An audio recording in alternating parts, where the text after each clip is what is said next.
Good evening, my lovelies. My name is Boaty, and I can find my arse with both hands.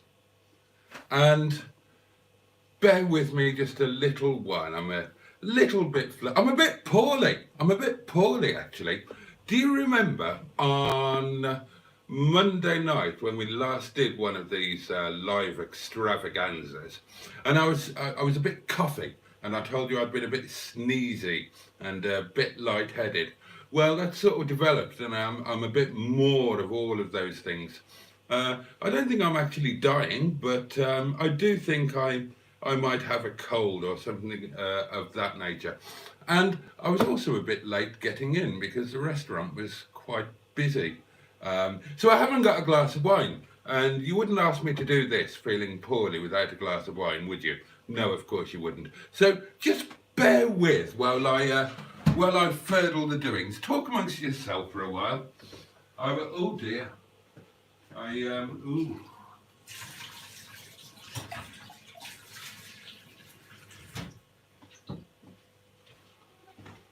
I haven't done the washing up either. I'm such a mucky pup. Oh well, I'll tell you later what I've been doing. I've been doing all sorts of online stuff, trying to be clever in search of views and subscriptions. Now, where's my oh sorry, that's in the parlour, isn't it? Wait me a second.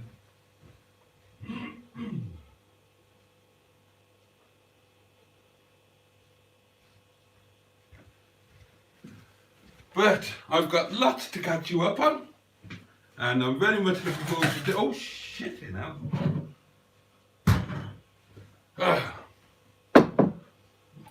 Oh, do you want to have a look? Quite a look. No screw top here, not tonight. There you go. So, let's see.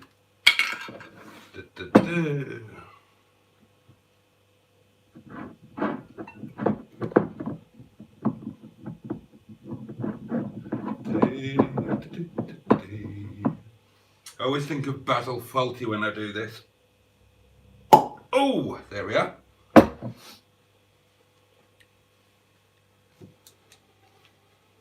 I don't pop my cork for every man I see.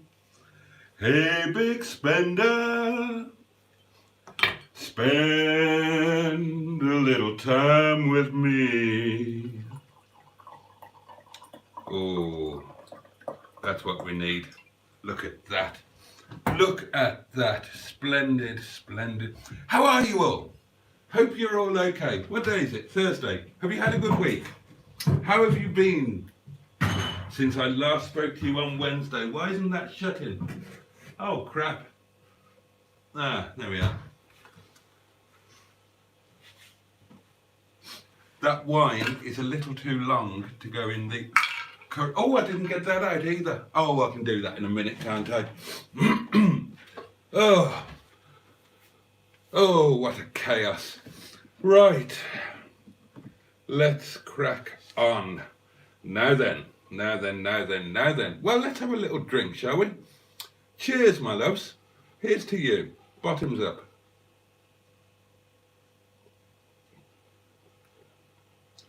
Oh. Now, I haven't tried this one before. And that is... Oh, that's... Oh.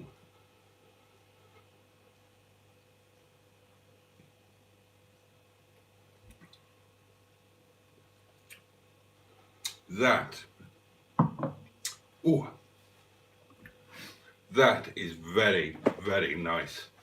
And it's a good job because I bought a case of it. Now, let's see. Where did I get to? It's going to be a bit of a weird one tonight because I'm poorly and I haven't prepared anything and I haven't got my list of this, that and the other. And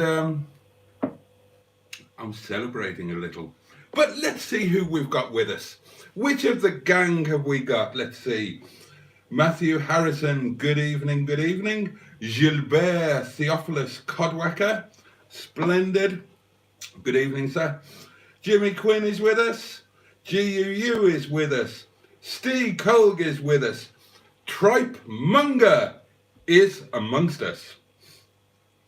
Tracy's here, the Greenwood. Good evening, good evening, good evening. Ali Mack is here, but not for long, apparently. Bad Books, good evening. KKC. No, you fucking can't, KKC. I'll get to the comments in a while. Oh, Simon's here, Project MGTF. Good evening.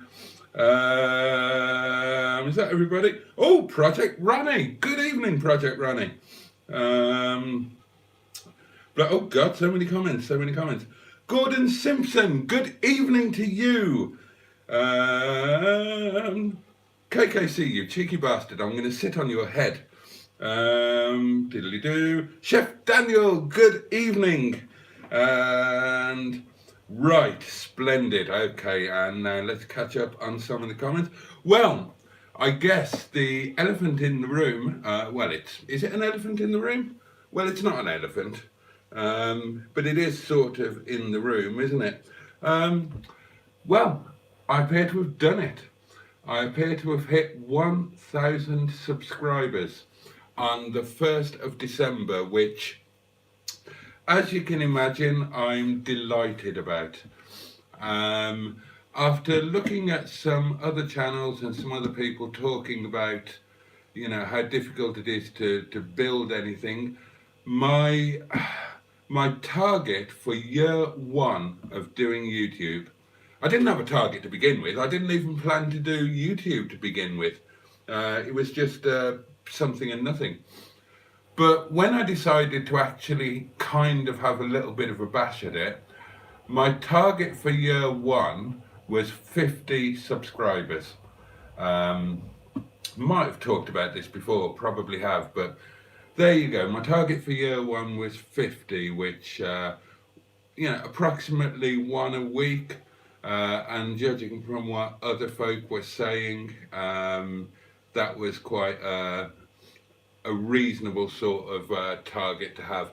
Obviously, if you're some kind of special lunatic or Harry Paddington like Captain Mustard, then he did amazing things within his first year, but he kind of had a clue what he was doing and a bit of talent, and I had neither of those things. I just had too much spare time and an elderly iPhone 6. You'll just have to forgive my coughing. I won't keep apologising for it. I'll apologise for that one, but there will be more coughs to come, and just take that apology as a coverall apology for all of the coughs, and for my ensuing drunkenness. This wine is excellent. I wish you were here with me. If you were all here with me now, I would pour you all a nice glass of wine. And don't worry about driving, because you can stay over. I've got a sneeze coming on now. It's fucking hell, it's all happening here in Windy Bum. I would pour you all a nice glass of wine. I've got plenty, unusually. Oh God, it's coming. It's coming, I tell you. And I would make you all some Momo. That's what I'd do. And we'd have a jolly nice time. We could all squat down together and eat Momo and drink wine and get very, very drunk and talk about all sorts of nonsense. We'll do that one day. That would be fun. What was I talking about? Oh, yeah. So, 1,000 subs, innit? So yeah, to get more than 50 in year one is a jolly nice thing, and I'm a little bit proud because I certainly didn't to begin with, but just lately I've kind of been working a little bit hard at it and putting a little bit of effort in and a little bit of thought into the sort of crap that I'm putting out there. You know, not too much, but just a little bit. But more than anything, I'm grateful and surprised. So again, thank you. I could thank you 1,000 times. That's quite good, isn't it? Yeah, I mean, there should be 1,000 thanks, but that would get boring, and I've got a sore throat. So just take 1,000 thanks all in one, and let's all have a glug of wine. Oh, I'm not going to bed sober tonight, I can tell you that. So, how long did it take me to get 1,000 subs? I don't know is the honest answer to that. It depends how you count it. I put the first video out, which wasn't a video at all if you've seen it. It was just a 2-second rant because my Rover 45 was pissing me off. And that went out on New Year's Day of this year. So, in a way, I've been going exactly 11 months today, 11 calendar months. But I didn't really put a proper video out until about March, I think. Oh, hang on, or did I? No, I did put some stuff out, didn't I? Because I put some Sheeson stuff out. I brought Sheeson back from Liverpool and from Madam. Yeah, because I kicked Madam out in September, and I went and got Sheeson from her new place in Liverpool on the 2nd of Jan. And I did some really crappy videos about that. And then I kind of didn't do anything. And I think it's probably about 8 months I've been actually doing something, but no, let's go with the 11 months. It's 11 months to the day. And obviously I hit the 4,000 watch hours whenever it was. Was it a week last Monday? 2 weeks last Monday? Something like that. And then, so anyway, well, it's all within a year and I'm jolly happy about it. Lots of ideas and plans for the future. I'll tell you what made a massive difference, and I'm a stupid arse for not doing it sooner. The bloody rebrand. And you were all telling me to do it, and I should have listened to you. I dread to think how many potential subscribers I've lost because they were simply put off by the name, making them think that it's a car channel. And since I've rebranded it, it really has changed a lot. Even my food videos have started picking up views and comments from non-car people and new subscribers and stuff. So, yeah, I mean, it's, well, anyway, let's crack through some comments, shall we?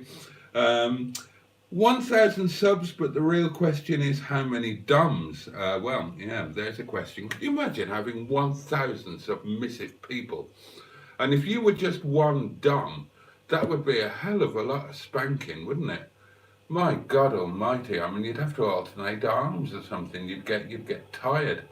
Unless you had a conveyor belt whereby the subs all went by you on a conveyor belt, sort of, bare bottomed and on their knees, so you could just spank, like a circular conveyor belt, like the luggage carousel in an airport. And they just went round and round with their proud buttocks pertly pointing at you, and you could just administer spanks as they went past. Or, if you were really clever and technical and mechanical, Mustard could probably do this. After all, he did make the 8-horn shouty thing. I think he got a bit of help from Senior Mustard. But you could create some sort of automatic buttock beaters. So you've got the carousel of subs going around, and then you create a machine that, like a robot, but it wouldn't have to be much of a robot. All you'd need was 2 arms, each of which was holding a table tennis bat, and they could automatically beat the buttocks as they went past, and that would be very time consuming. And if you were the DOM, you could just effectively oversee it by sitting at the control panel of the automatic buttock beaters and just drink wine and eat Pringles or knickknacks. I haven't eaten a knick-knack for years, but one of the waiters brought in some like an Indian crispy snack thing that were like an Indian version of knick-knacks, but they would blow your tits off with the spice.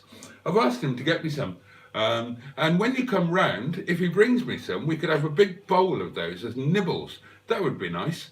before we sparked up the automatic buttock beat. Oh no, they're just in my imagination, aren't they? The automatic buttock beaters. Would that take the pleasure out of it? I mean, I'm not submissive, so I'm probably not the right person to ask. Not that you did ask, but I'm probably not the right person to give an opinion. But if you enjoyed being spanked, is it just the being spanked that you enjoy, or is it the human connection with the spanker? And so would the sensation of being spanked automatically by a set of automatic buttock beaters, would that not be as satisfying as being spanked by an actual human? Well, there's the first of tonight's features, isn't it? Would it be equally satisfactory to be automatically spanked by a robot? Feature number 1. Fucking hell, we're cracking on here, aren't we? Splendid. Now then, product placement time. Keep saying cars, electricity, gas, petrol, air fryers. That is a splendid idea. I plan to investigate every single opportunity of well, I was going to say making money or being less poor, but basically trying to get through this fucking winter alive. The gas is killing me. Killing me. Dear God. Congratulations getting to 1,000. Thank you very much indeed. And thank you for your help. Compliments to the sublime Eddie Merckx. I've got a lot to thank Eddie Merckx for. I've started putting up some short videos of rare footage of Eddie Merckx that's carefully edited. I've got the hang of this editing thing just a little bit, and I find it's working really well in a short format, and I'm getting amazing views and amazing subs from it.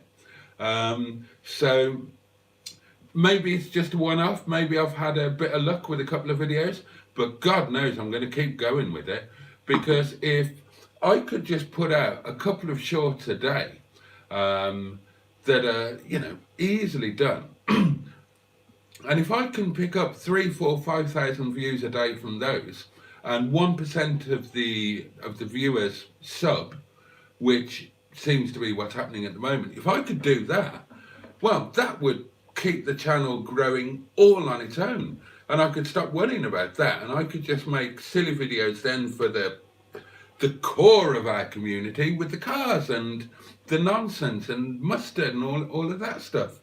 So yeah, it's something to think about. I mean, I probably should have thought about it before, but if you want to make a go of this YouTube lark, and I've genuinely never thought about this before, which goes to show you how stupid I am.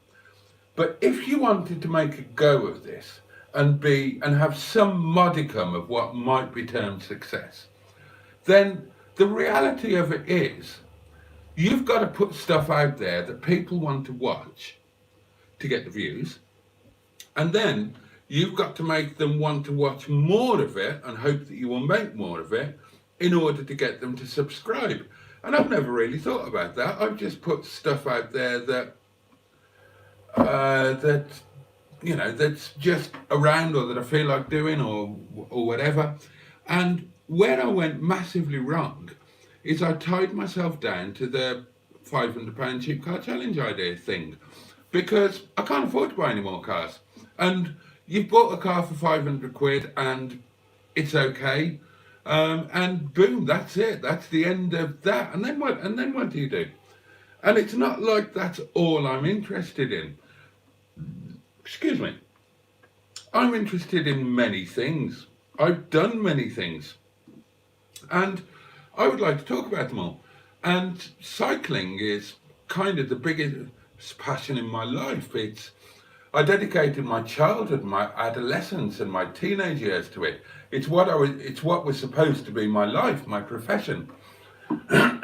So I've been kind of silly to ignore that, because I've got access to lots of quite rare footage. I'm really quite expert. And for anybody who was of my vintage or racing in my time, they'll know me. I'm kind of famous. I mean, I know it was a million years ago, and when I was racing, cycling wasn't popular in the UK. It's not like it is now.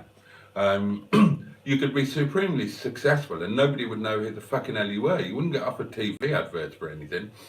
But there was a time where I was pretty much the best in the world at what I did. So yeah, people will kind of know me. So I'm silly not to take advantage of that and include it in the mix, especially if it's only bits and pieces. You might not be remotely interested in cycling, but if I just put a couple of short videos, that's no skin off your nose or your foreskin. I mean, you can just pass them by. I put food videos up. A lot of you won't like those, I'm sure, and you can just pass those by.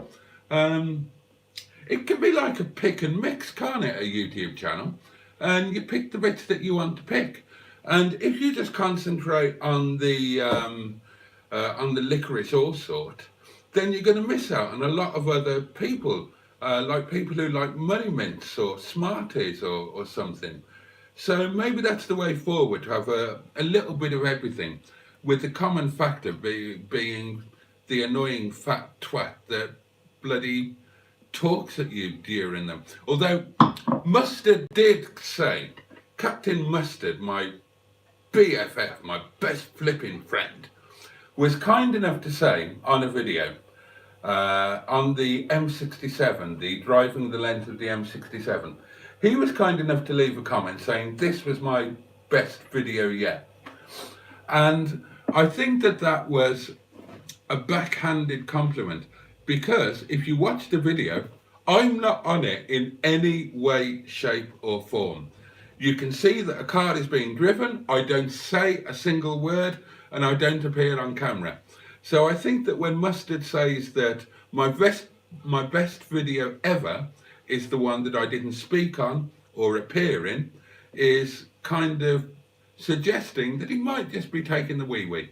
Although in another sense, it was actually, if you've got a sense of humour and you listen to it, it was a really, really funny video. And that's one of the things that I want to do. It's kind of cheating in a way, because I'm using material that isn't my own, but that's kind of not my intention behind doing it. I'm very old. I've been alive a long time and I love laughing. So over the years, I've found things that make me laugh. And I tend to cling to things that make me joyful or make me laugh or even make me cry. And I think it's quite cool if I can find a way to elbow them into the videos and share them with you, because maybe you've never come across that footage before and maybe you will love it as much as I do. And if you know, even if one or two of you discover something that you think, oh God, this is hilarious, then it's worthwhile, isn't it? So that's why I'm doing it. It's not something cynical. It's because I genuinely love you all. And if there's something that I love, I want to share it with you, because you might love it too, and that's important to me. And if it happens to be somebody else's creation rather than mine, does that matter, really? I'm not entirely sure that it does, especially if I put it out in a way so that it's intermingled with some of my own stuff. So it's not just me doing a total blatant takeoff of somebody else's stuff. So I think that's all right anyway. And now that we're officially into December, which means that if you celebrate Christmas, which I suppose we all do to some extent, you can start, reasonably viably doing some Christmas stuff. And I've got the ultimate Christmas story. I've got a few Christmas things planned. One is a poem that I'm writing, and I think you'll like it. And I will do it on a live, maybe on Christmas Day, maybe before then, so that more of you get a chance to see it, because you know, how many of you are going to be about on Christmas Day? Some of you have got lives and families. You're not all like me, thank God. But I've got one particular Christmas piece that I absolutely adore, and some of you will know it. It's from a David Sedaris book. But my favourite medium of receiving it is actually from him reading it himself.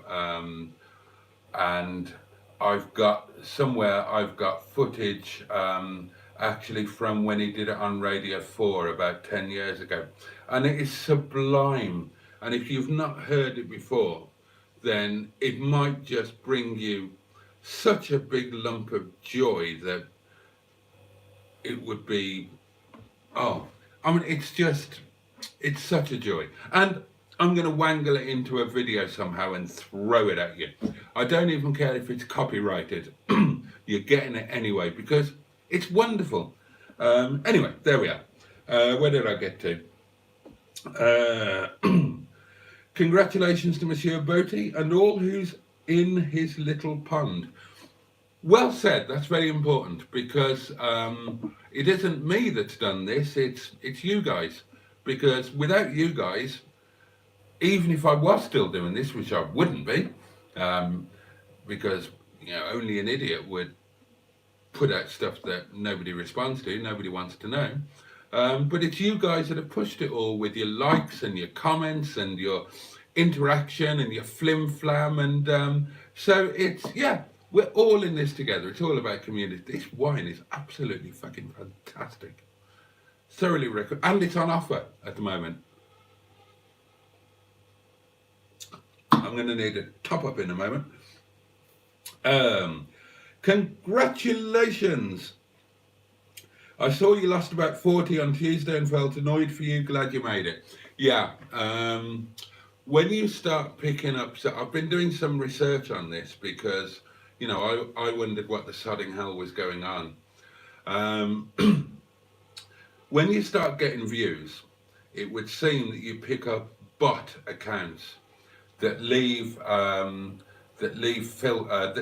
spam comments and spam links to dodgy stuff, and YouTube are getting quite good at dealing with this. So the comments now tend to get automatically hidden, and if you go into your hidden offensive comments bit, you can actually see them and you can delete them from there. But most of them now seem to be getting hidden by YouTube without you having to do it. So that's good, because you know we don't need to see those on the channel. It's you know, it's not necessary and it's not nice. But the other thing YouTube are doing is they're doing a periodic crawl through everybody's subs list, and they're weeding out the accounts that they deem as dodgy. Now, I've got no idea how they pick up on this.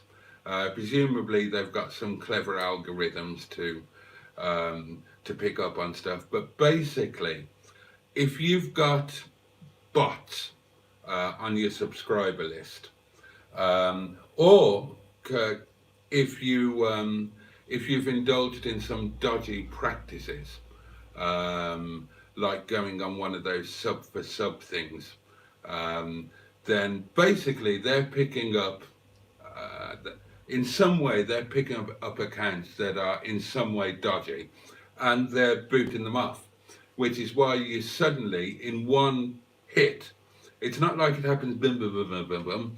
Suddenly in one hit, you lose a batch of subs. And that's what it said. That's what it seems to be about, which I'm okay with, actually.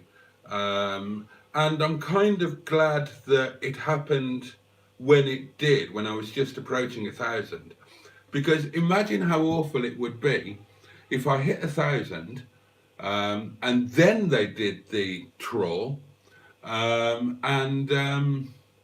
suddenly I was back down to 960. So hopefully the trawl having been done, All of my subs are proper, genuine subs, and the job is a good one. I think it's a good thing on the whole, and yeah, I don't mind it. I don't mind it in the least. And I was going to say something else, and I've forgotten what it was. So I'll top my wine up instead, and maybe have a little think about what I was just about to say. Sorry about the sniffing and the coughing. I said I wouldn't apologise again, but I will. This wine really is excellent. Ooh.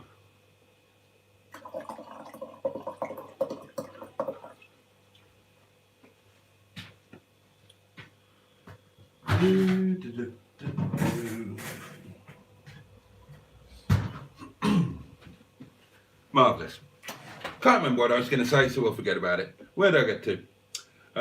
Congratulations on your 1K. I'm sorry I'll not be able to make the live tonight. Working again. Early start. 180 miles round trip drive. You've probably already gone to bed, Ali Mac, but thank you and good night and safe travels tomorrow. Good evening, Boaty, and congratulations on the 1K subs. Thank you, Bad Books. Thank you so much. KKC, can we all subscribe now? Please don't. Awesome. Hello. Well, I guess with 1,000, this is no longer Sparta, but we once were 300. Yeah, weren't we just? God, I was... Oh. Here's a question for you. And I'd be genuinely interested to know this. When did you first get involved with me and my nonsense? How long ago was it? How many subs did I have when you got involved? And what was the first video that you watched and that led you to think that poor bastard, he needs somebody watching him? I suppose I'd better take one for the team. I'd love to know that. How long have you kind of been here? I've just had a ping from Mustard, who apologises. He's got stuff on tonight. He can't come and hang out with us. But he has said that we're going to do next Monday together. Now, I don't know if he means that we're going to get the software and do it remotely, or I don't know if next Monday is going to be the Monday that he comes and has a stay overnight here at Windy Bum, and that Monday night is going to be our joint drunken live stream. So that's potentially something to look forward to, isn't it? Well, for us anyway. I don't know whether it's something to look forward to for you. But that would be a nice way to celebrate. I mean, ideally, I'd love you all to come around. I keep saying, you should come round. You all should. Diddly-doo. So many Boaty shorts of late. Yeah. And why? Because they work. They bloody work. Have you seen the figures I'm doing on them? So we're getting 3, 4, 5,000 views in the space of under an hour, and 1% of those viewers are subbing. So too right, there's a lot of shorts going out of late because they're working, and there is a separate partner program just for shorts, so you can actually monetize shorts. So that's something that I'm going to look at because I'm rather enjoying the challenge of making something worthwhile in 15 seconds. Now, admittedly, I'm not doing it with my own material at the moment. I'm doing it with material that's out there in the general sphere, but that a lot of people might not know where to find. And I'm doing a good editing job on it, and it's kind of inside knowledge because I'm a cyclist of a certain age. I know what other cyclists of a certain age will respond to, and it's finding those bits of footage. It's taking the time and effort to put them and can squish them. That's a word, isn't it? Can squish. Fuck's sake. into a 15-minute format and put a good soundtrack over them.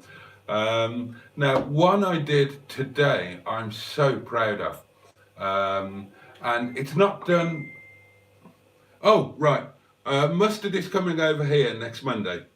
So, bloody hell. Better alert the neighbours.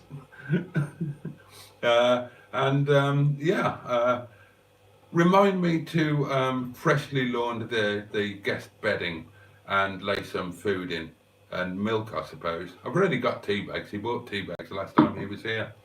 What was I talking about? Oh, yeah, that short I did today.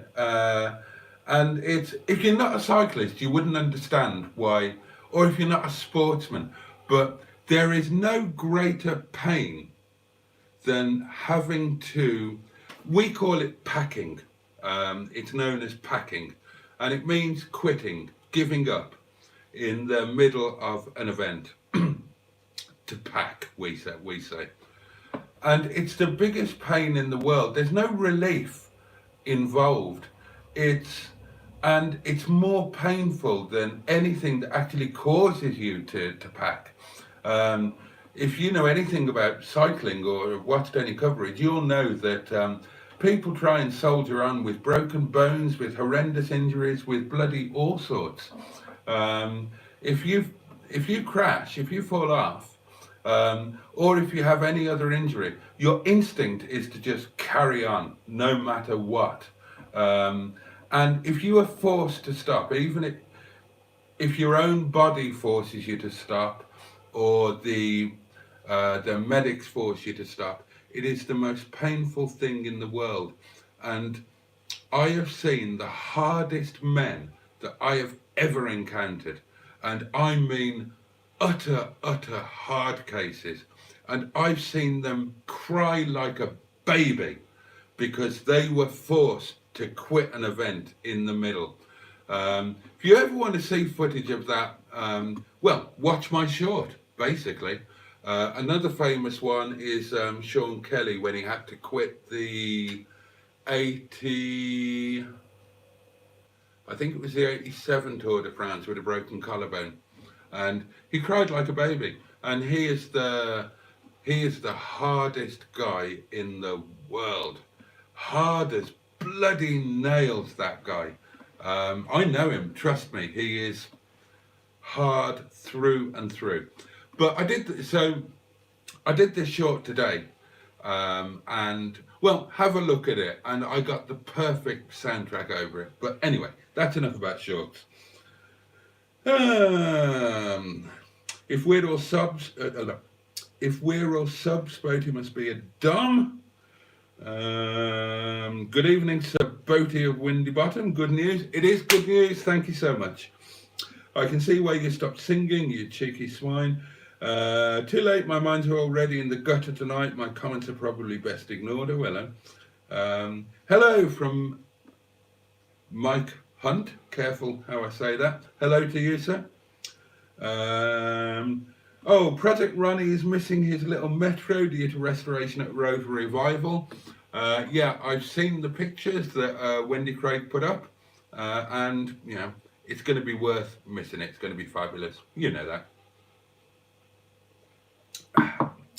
Well done, Boaty, says Chef Daniel. Thank you so much.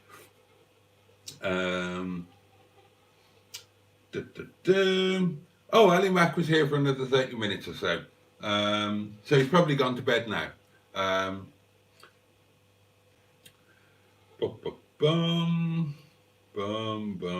Oh, Merry Christmas. A little bit early for that.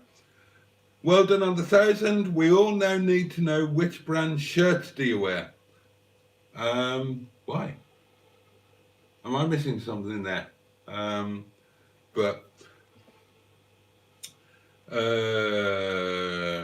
they're talking about the meetup that Project MGTF didn't make it to. He planned to come to one of the Project Nigel meets, and entirely due to Mustard's lousy directions and location map, he went on a wandering tour of Greater Manchester. Excuse me! Outrageous. Outrageous. Or South Yorkshire, and he didn't actually make it. He got a video out of it nonetheless. Oh, that's a thing. Do I get to actually call myself a real YouTuber now? If you're interested in my ultimate goal that I wish to get from YouTube is to be paid about £3 million to box one of the Paul Logan brothers. Yeah, I'd quite like to do that.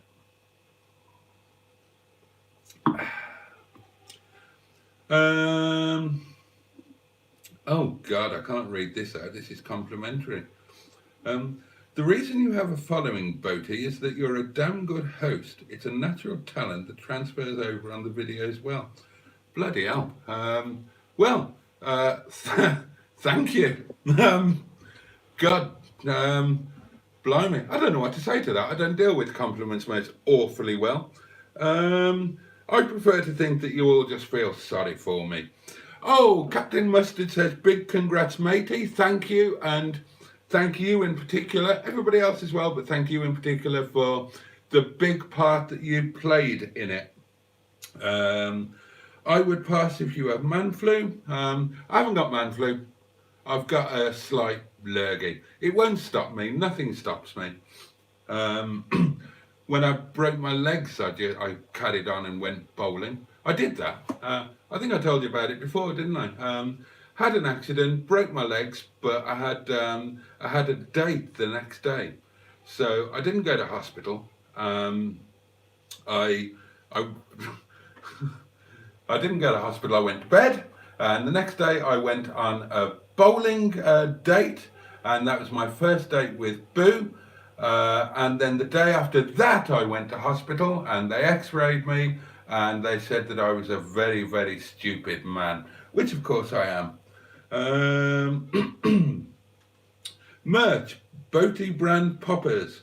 Oh, you should be very proud. That's very kind, KKC. And yeah, I am kind of proud, kind of grateful, kind of surprised, kind of amused.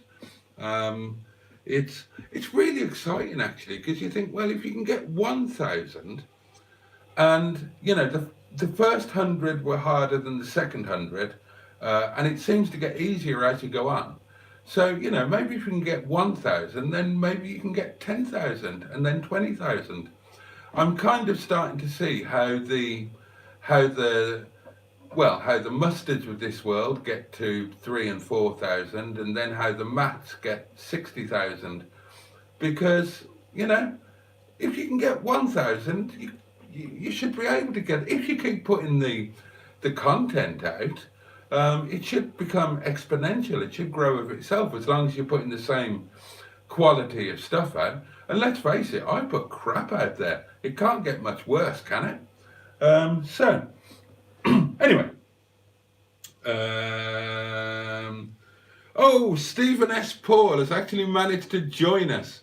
Bloody hell. He normally misses it and then puts a comment the next day or the day after. Good evening to our American friend. Evening limey stroke English-like people. Do you know why English people are called limeys by the Americans?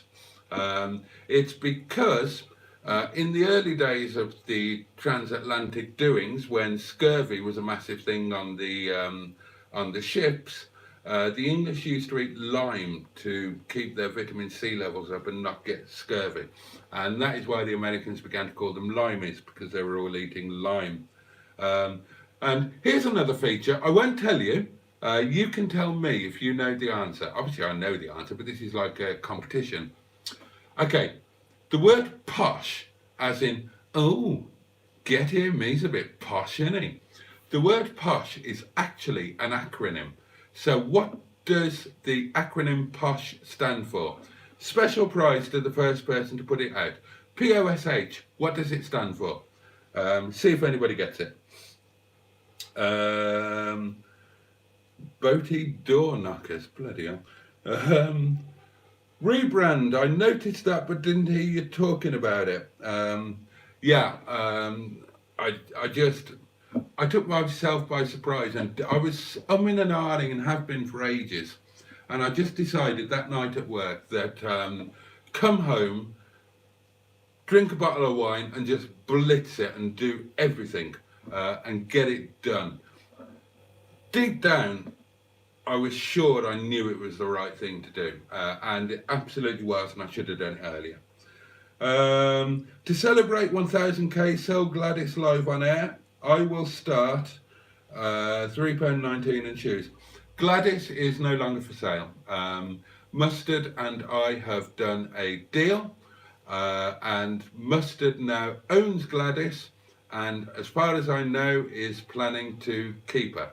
I mean, like all of his stuff, she'll probably be for sale if the right price is offered or when he's skint, but she's not going to be sold as a Mustard and Boaty do casting. She's too nice for that, and Mustard loves her, and the right car has found the right home. So you all had your chance and you've missed out, because that is a stunning car, and you had a chance to buy it and you didn't, so tough titties.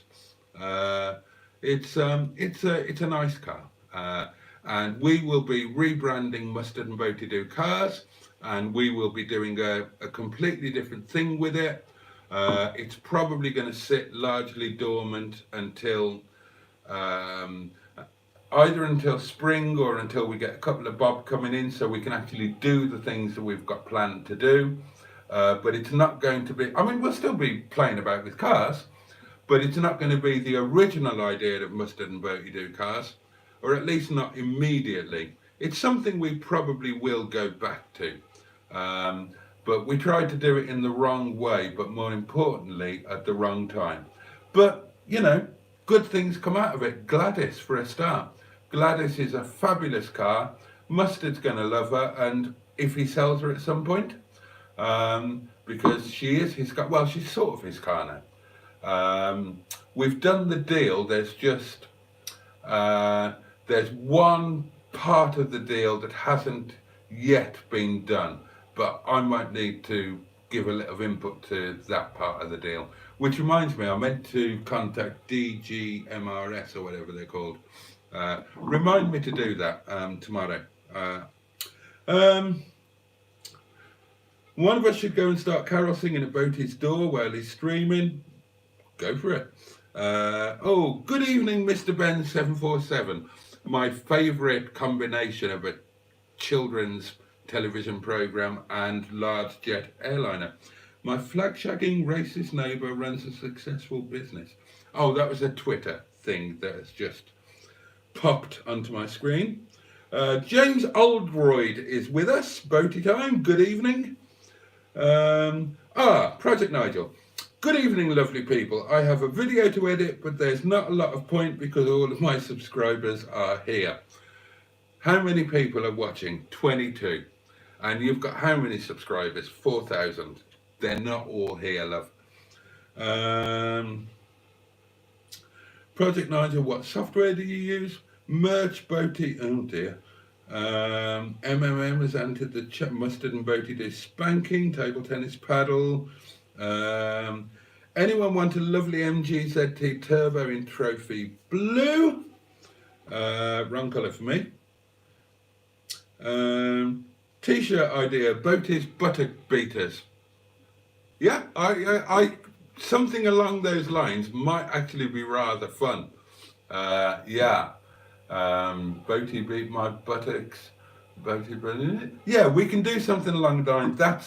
That's amusing, and the other word that I keep going, ironic. Quite like that.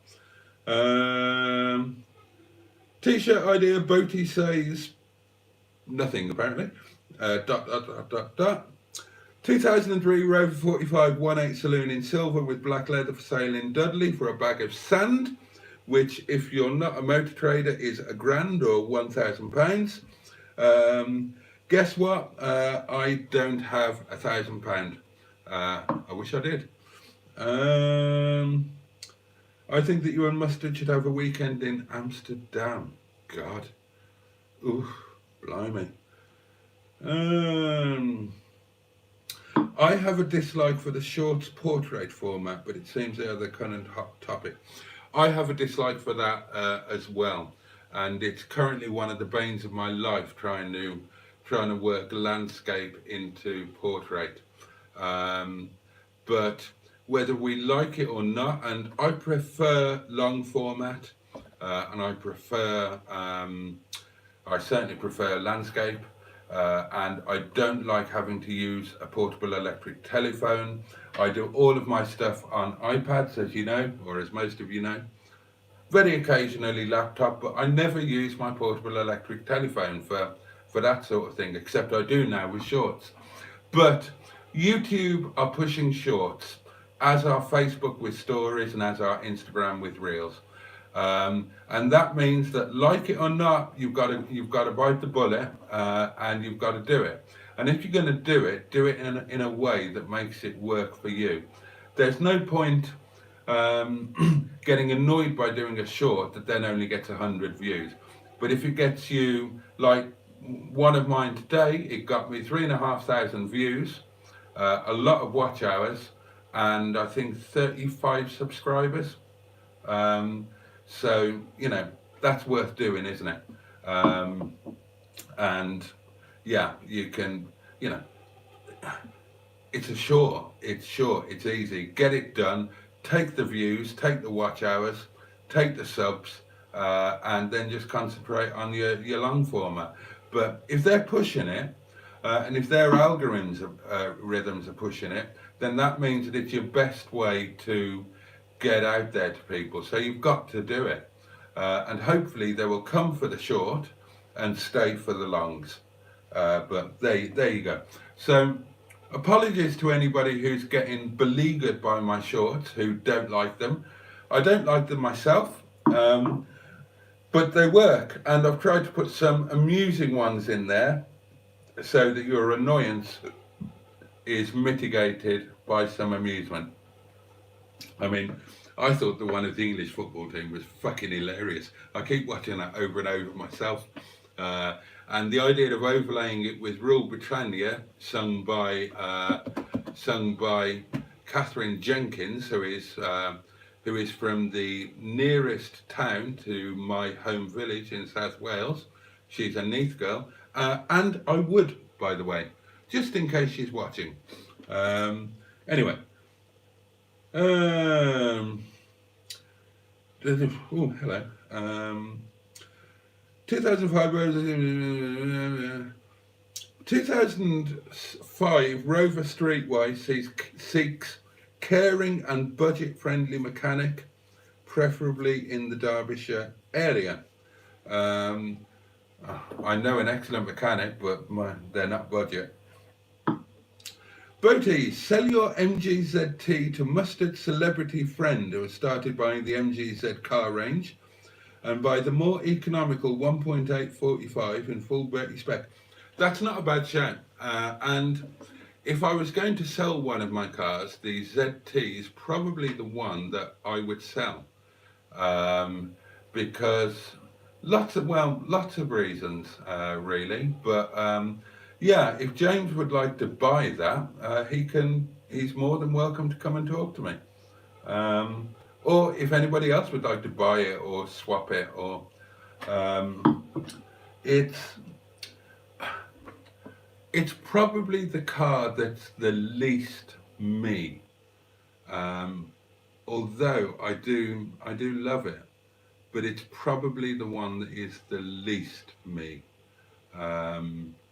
I would I would gladly swap it for a pre-facelift 45 V6 saloon in silver with full black leather. Or I can think loads of other things I'd swap it for, actually, as long as it's silver. So if anybody wants to swap it for something, let me know. Who's local to Boaty? Let's play Knock Door Run on him. Nobody is local to me. I live in the arse end of nowhere. If you're that well-known Boaty, you should include your name. That will get you subs from the cycling community. That's a point. Yeah, that's the point. I keep forgetting that my name isn't anywhere on YouTube, is it? Um, hmm. Yeah, need to think about that, don't I? Huh. Good point. Blue Nun. You should do a video with Mustard where you replace a head gasket. Oh, go on, then I'll volunteer my cut. Oh, has your Streetwise got a blown head? Oh, that's right. Oh, we talked about this before, didn't we? You weren't sure at that point, I think, whether it was or not. Um, I got a copyright on one of my videos for using one of my own songs. How did you manage that? Congratulations on that thing, says Stephen S. Paul. Thank you so much. Chips and spam, eggs and spam, box and spam. Yeah, 20 silk cut ciggies and a bottle of Blue Nun and matey bubble bath was a dead cert with the ladies in the 1990s. Hell yeah. So many comments to catch up on. You're right. Drinking is not good for colds. Drinking is good for everything. Sorry to leave chaps, but he must go early. Yeah, good night, Captain. I've been following around. Oh, this is one of the things I'm interested to read. I've been following around 2 to 3 months, less than 300 subs when I was first here. Wow, okay. People saying goodbye to Mustard. Oh, Tracy says, first vid I watched was boating in the kitchen cooking the 20p noodles 4 months ago. And then I went back to watch all your other vids. You had just over 100 subs. Bloody hell, was it only 100 when I did that one? I quite liked that episode. Who was it who gave me shit over it? Funny shit. It was Simon. It was Simon Brader who took me to task on my 20p noodles, saying that my quick and simple 20p noodles took 20 minutes in what was a very heavily edited film, and used a shed load of exotic and super rare ingredients. But I stand by those 20p noodles. I think you'd just been on Woody's stream before I found your YouTube channel.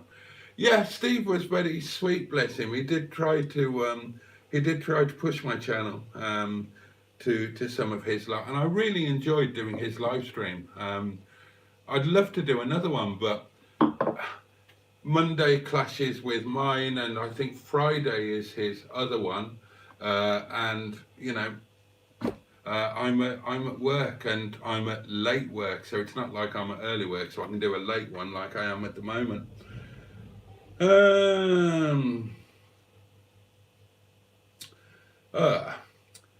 Saw you on PJN. You had about 250 subs, and first vid had your outside car care shelf.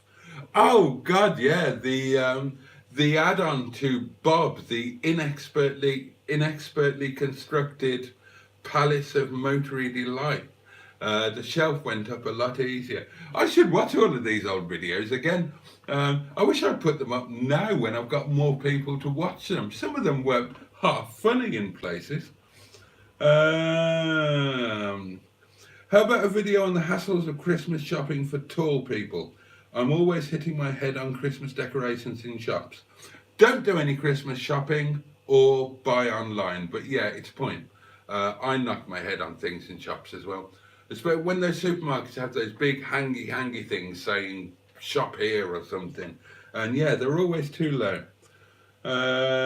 First video I saw, says Jimmy Quinn, was the eBay purchases and hot lunch action Rover 25 IXL step speed 10 months ago. Fucking hell, that's right at the very beginning, isn't it?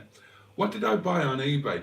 I picked up Sheeson from Madam, and I bought I bought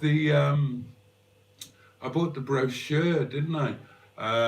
I've got a thing that whenever I buy a car that I haven't owned before, I like to buy an original brochure for it from the exact time that it was sold, probably not manufactured, because you don't know how long it sat in the showroom.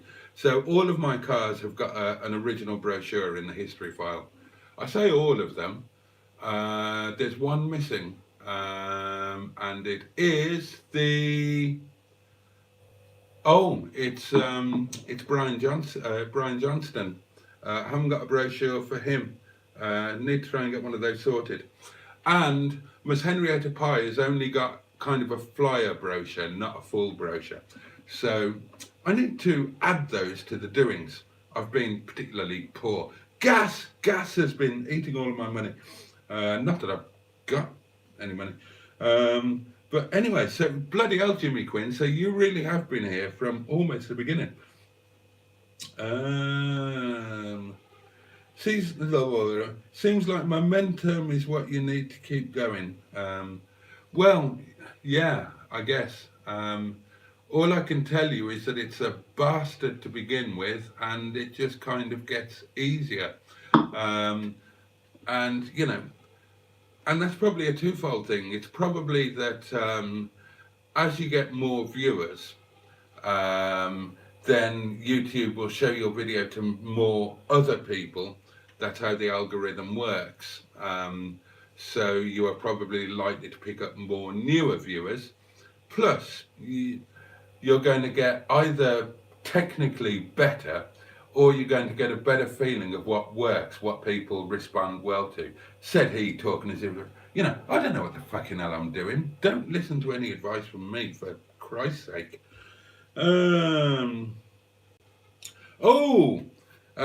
KKC was the first to get the correct answer. Port out, starboard home is indeed what the acronym POSH stands for. And he was very closely followed by Chef Daniel, also with the correct answer. And they were closely followed by Project MGTF, who said pants on short horses, which is very much not the correct answer. Basically, it's when the British used to go out to India for the winter, when in the days of the colonies and the Raj and whatnot, the more expensive cabins were the cabins on the shady side of the ship. No air conditioning in those days. So the shady side of the ship cost more because it was in shade, so you weren't getting boiled alive by the sun. And the shady side of the ship was the port side going out and the starboard side coming home. So people who could afford to get the cabin port out, starboard home became known as posh, and that's where it came from. So well done those of you who got that right, particularly KKC, who was the fastest finger first. Mustard has gone to hang out with his showbiz friends, probably, yeah. Don't forget to contact DMGRS tomorrow. Thank you for that reminder. Has anybody ever seen Mustard and Timothy Claypole in the same room? Am I getting this right? Wasn't Timothy Claypole the guy from Rent-A-Ghost? Is that correct? Good question. First boatie I saw was on Project Nigel. Oh, that probably goes for quite a lot of people. I was spectacularly unsuccessful before Mustard walloped me onto a couple of his, which I keep thanking him for.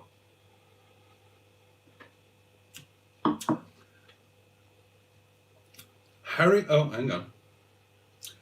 My mate has 7 cars. The only one that works is his Rover 100. Okay. Harriet Pye was eBay, right? Miss Henrietta Pye.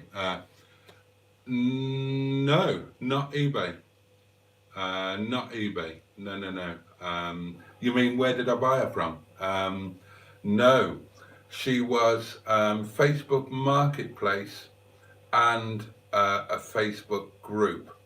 I actually found her in the Facebook group, and what a great buy that was.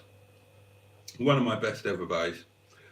First vid I watched of yours was the one you did when you went to Mustard's meet with a picnic hamper. Oh God, yeah. That was fun actually. I enjoyed that one.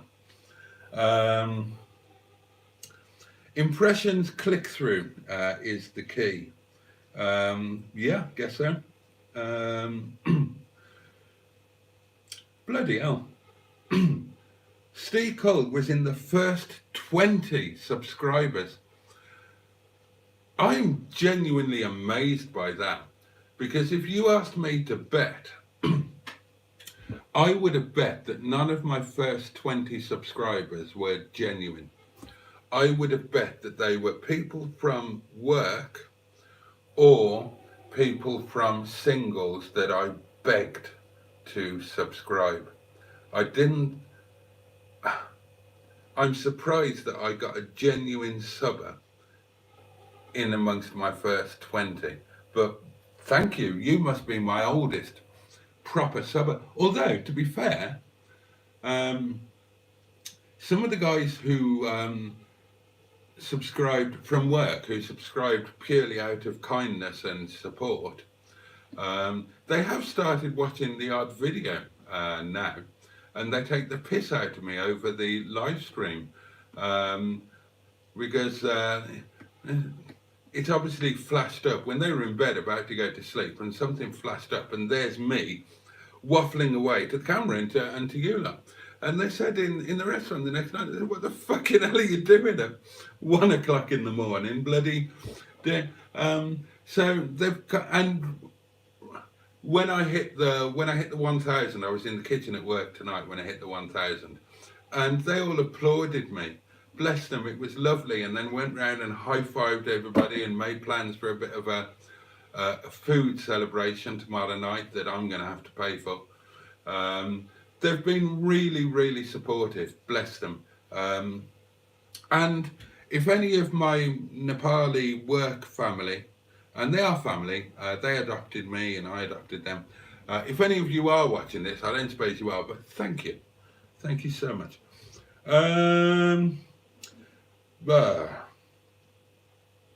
My first boatie was Project Nigel as well. I'm sure that's going to count for a lot of people. Arnold Robinson has almost the same name as Allegro Man. What's your breakfast of choice, Mr. Boatie? My standard breakfast is quite simple. It is a glass of the best orange juice, apple juice that I can get my hands on. The proper stuff, not that cheap from concentrate crap, proper apple juice. A glass of that to initially cleanse my palate and get rid of all the nice stickiness. And then a really good strong black coffee with proper coffee with brown sugar. 1 slice of buttered toast and a cigarette. And that is my standard breakfast. If I'm away, and if I'm in a hotel, it's the full English all day long. And if you want to see me at my supreme best, then come with me to the Dolmen Resort Hotel in Aura in Malta. That was where I based myself when I was spending a lot of time in Malta over the winters. And nobody is more expert at that breakfast buffet than I. So yeah, if somebody else is cooking, I'll go for a full English. It's normally juice, coffee, 1 slice of toast. And I only have 1 slice of toast because bread is full of sugar and salt, and I like to have too much butter on it. So if I had more than 1 slice, my butter intake would be horrendous. But butter is the only dairy that I have, so it's my only source of calcium, effectively. So I don't beat myself up too much over it. But if there's a full English available, or a bacon butty, or a sausage butty, then hell yeah, I'm all over that. But not so much if I have to do it myself.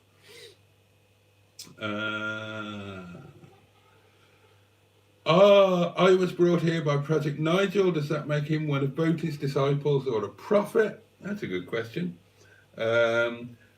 Oh, yes, we met. Oh, right. Okay. That's one of the problems, you know. When you go to a meet or whatnot, it's trying to match up the faces with the YouTube names. And it can be highly, Mustard and I talk about this.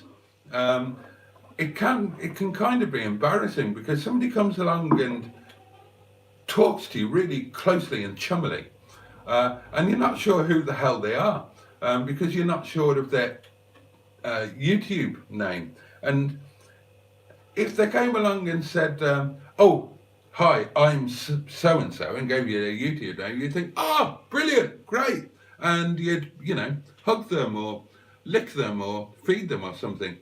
Um, but when someone just comes up and sort of says, "Oh, hi, how you doing?" and you think, "Who are you?" Um, uh,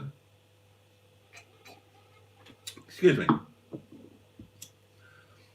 Interferes with intermittent fast. Oh, hang on. I cracked up laughing when you were driving Mustard, and he told you it would be a good idea to stop for an oncoming bus. Yeah, I remember that journey. That was funny, actually. That was funny, and I managed to get 2 videos out of that, didn't I? I got driving to a man's house and driving back from a man's house. Mustard takes the piss out of me for leaving the camera running, but hey, it's content. It's content. So when I'm doing something that's anything different than being here at Windy Bum, I'm going to film all of it and I'll put it out there in some way, shape, or form. Even if it's driving down the M67 and I have to slap another soundtrack over it to make it in some way broadcast. Jesus Christ! What's going on?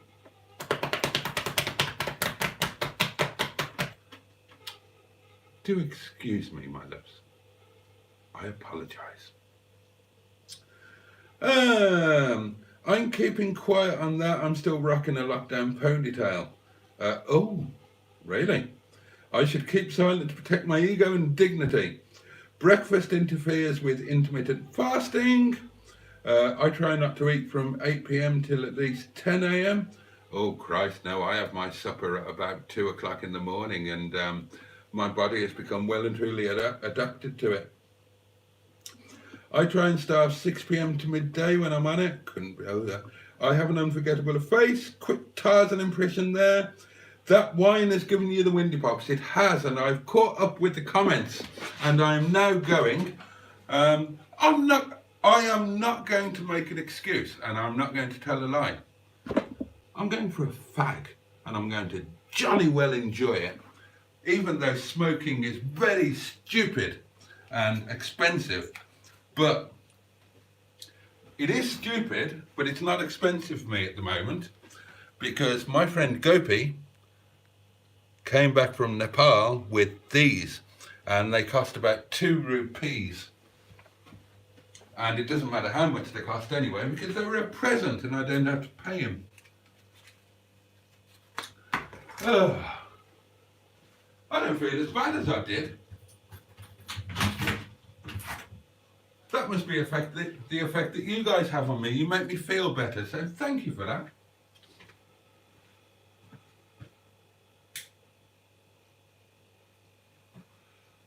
I did forget to take the curry out of the freezer though.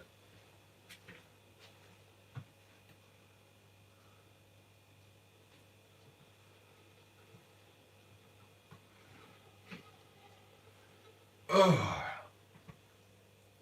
that's better. Talk amongst yourselves.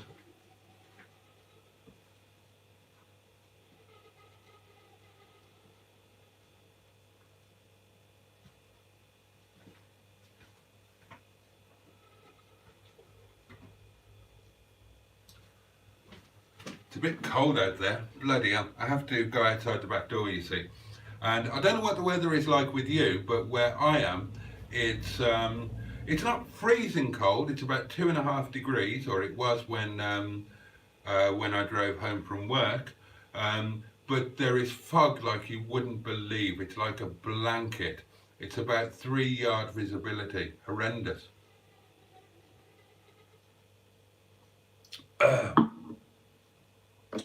Oh, somebody just actually asked, how's the weather there?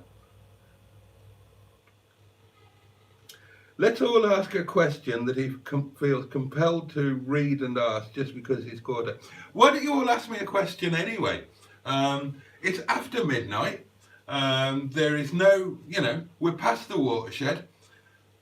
As a £1,000 subscriber special, £1,000, 1,000 subscriber special, you can all ask me any question, and I promise you I will answer it 100% honestly.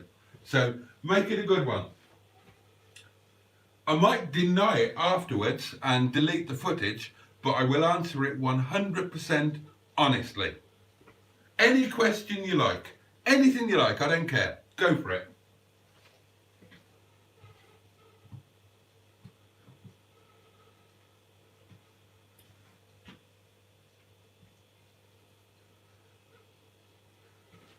I'd love it if the big content providers did that. They did a special live stream where you could ask any question you wanted to and they had to answer it. I've got some questions I'd love to ask them, but then I'm evil and filthy.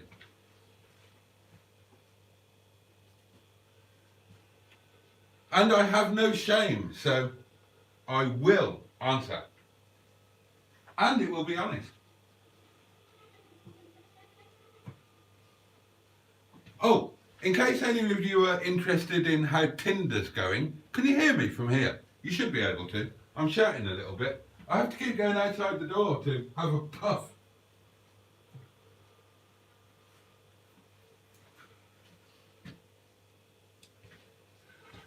You might remember that I went onto the old Tinder thing as a reaction to Bernard going Facebook public with a relationship. And that kind of threw me out of my comfort zone. But I've throttled back on the old Tinder bit because, because some people wanted to meet me and I got scared. I've got to really like my little single life. But Bernard's relationship, typically for her, turned out not to actually be a relationship. So normal service has been resumed. She rang me the other night. She was drunk. The night after, I was drunk, so I proposed to her again. And then last night at about 2 o'clock in the morning, I had a missed call from her, and I messaged her and said, "Fuck this, let's go and start a new life together in San Sebastian." So there you go. That's an update on that.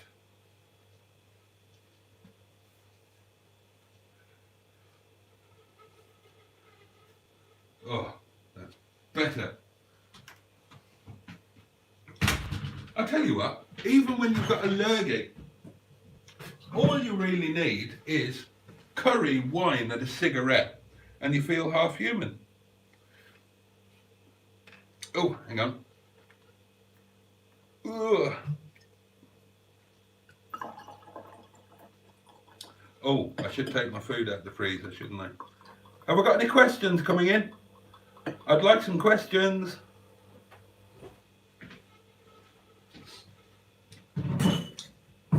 We will finish this video as a Q&A.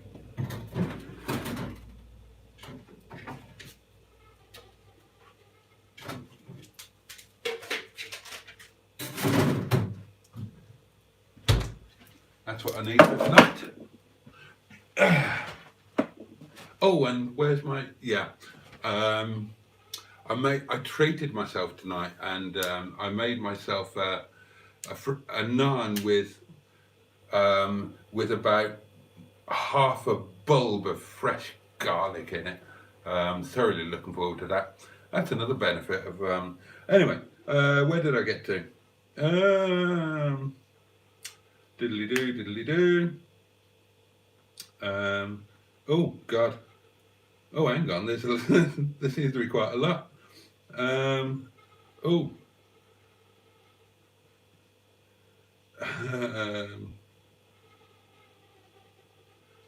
I'm glad he has fucked off for a bit. Charming. Let's all ask... Oh, we've done that bit. I quite like... How's the weather there? I've done the weather. Oh, what happened to the potato? Yeah, the potato. What happened to the potato is I had it for lunch today. I made sausage and mash for lunch today.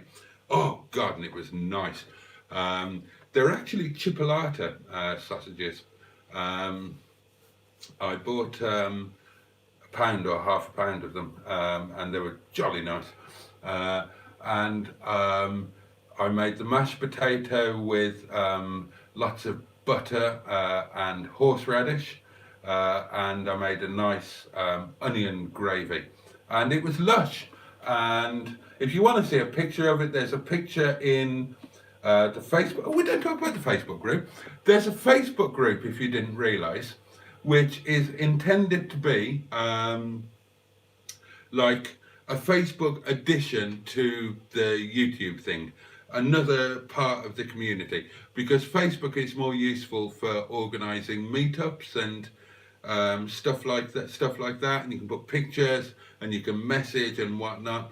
YouTube is obviously brilliant for the video interaction, but not so good if you actually want to get in touch with somebody. So if you didn't realise, there's a Facebook page, Boaty's World, that's got 3,000 followers on there. 3 times the amount of subs that I've got here, which is annoying. If they all sub to YouTube, I'd be up there with mustard. And there is a Facebook group again called Boaty's World. So yeah, search on Facebook for Boaty's World and you'll find us, and a picture of my sausage and mash. And if any of you are single, do join my singles network, which is UK Singles, the Singles Community on Facebook, or www.uksinglesnetwork.com. And then there are links on the website to everything. Oh, and if you're rich, you can donate to the charity arm of Singles. So that's what happened to the potato. You are very good not having it on cam. Well, 2 things there. One is I don't smoke in the house. It sounds ridiculous. I smoke, but I don't like the smell of smoke in the home. So I won't smoke inside the house. And the other thing is that apparently, I don't know if this is true, but apparently YouTube do not like you smoking on a YouTube video. And it will trigger an algorithm and limit you. Whether that's true or not, I don't know. But my friend Steve, the world's fastest talker, who is all genned up on this sort of stuff, because he does this live streaming stuff on a fucking industrial basis. He's got all the doings. He's got green screen behind him and lots of screens. And when he live streams, he's what's the word? He's there's a word for it and I can't remember what it is. But he's like multi-broadcasting, so he's at the same time he's on YouTube, Facebook, Twitch, Reddit. 2 of those I've never even heard of. And he said to me before I went on his stream, he said, "Don't smoke. YouTube do not like you smoking." So that's why I don't do it. Oh my God, he answered without knowing I'd asked. Oh, was that the weather thing? Yeah, it's just I went outside and there was weather out there. Nobody uses fog lights in fog. I do. Cigarettes or wine, which would you choose if you were only allowed one vice? Feel free to add or choose other vices. That's an interesting one.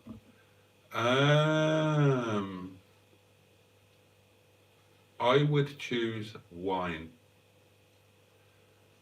I would choose wine because I know that I can go without a cigarette.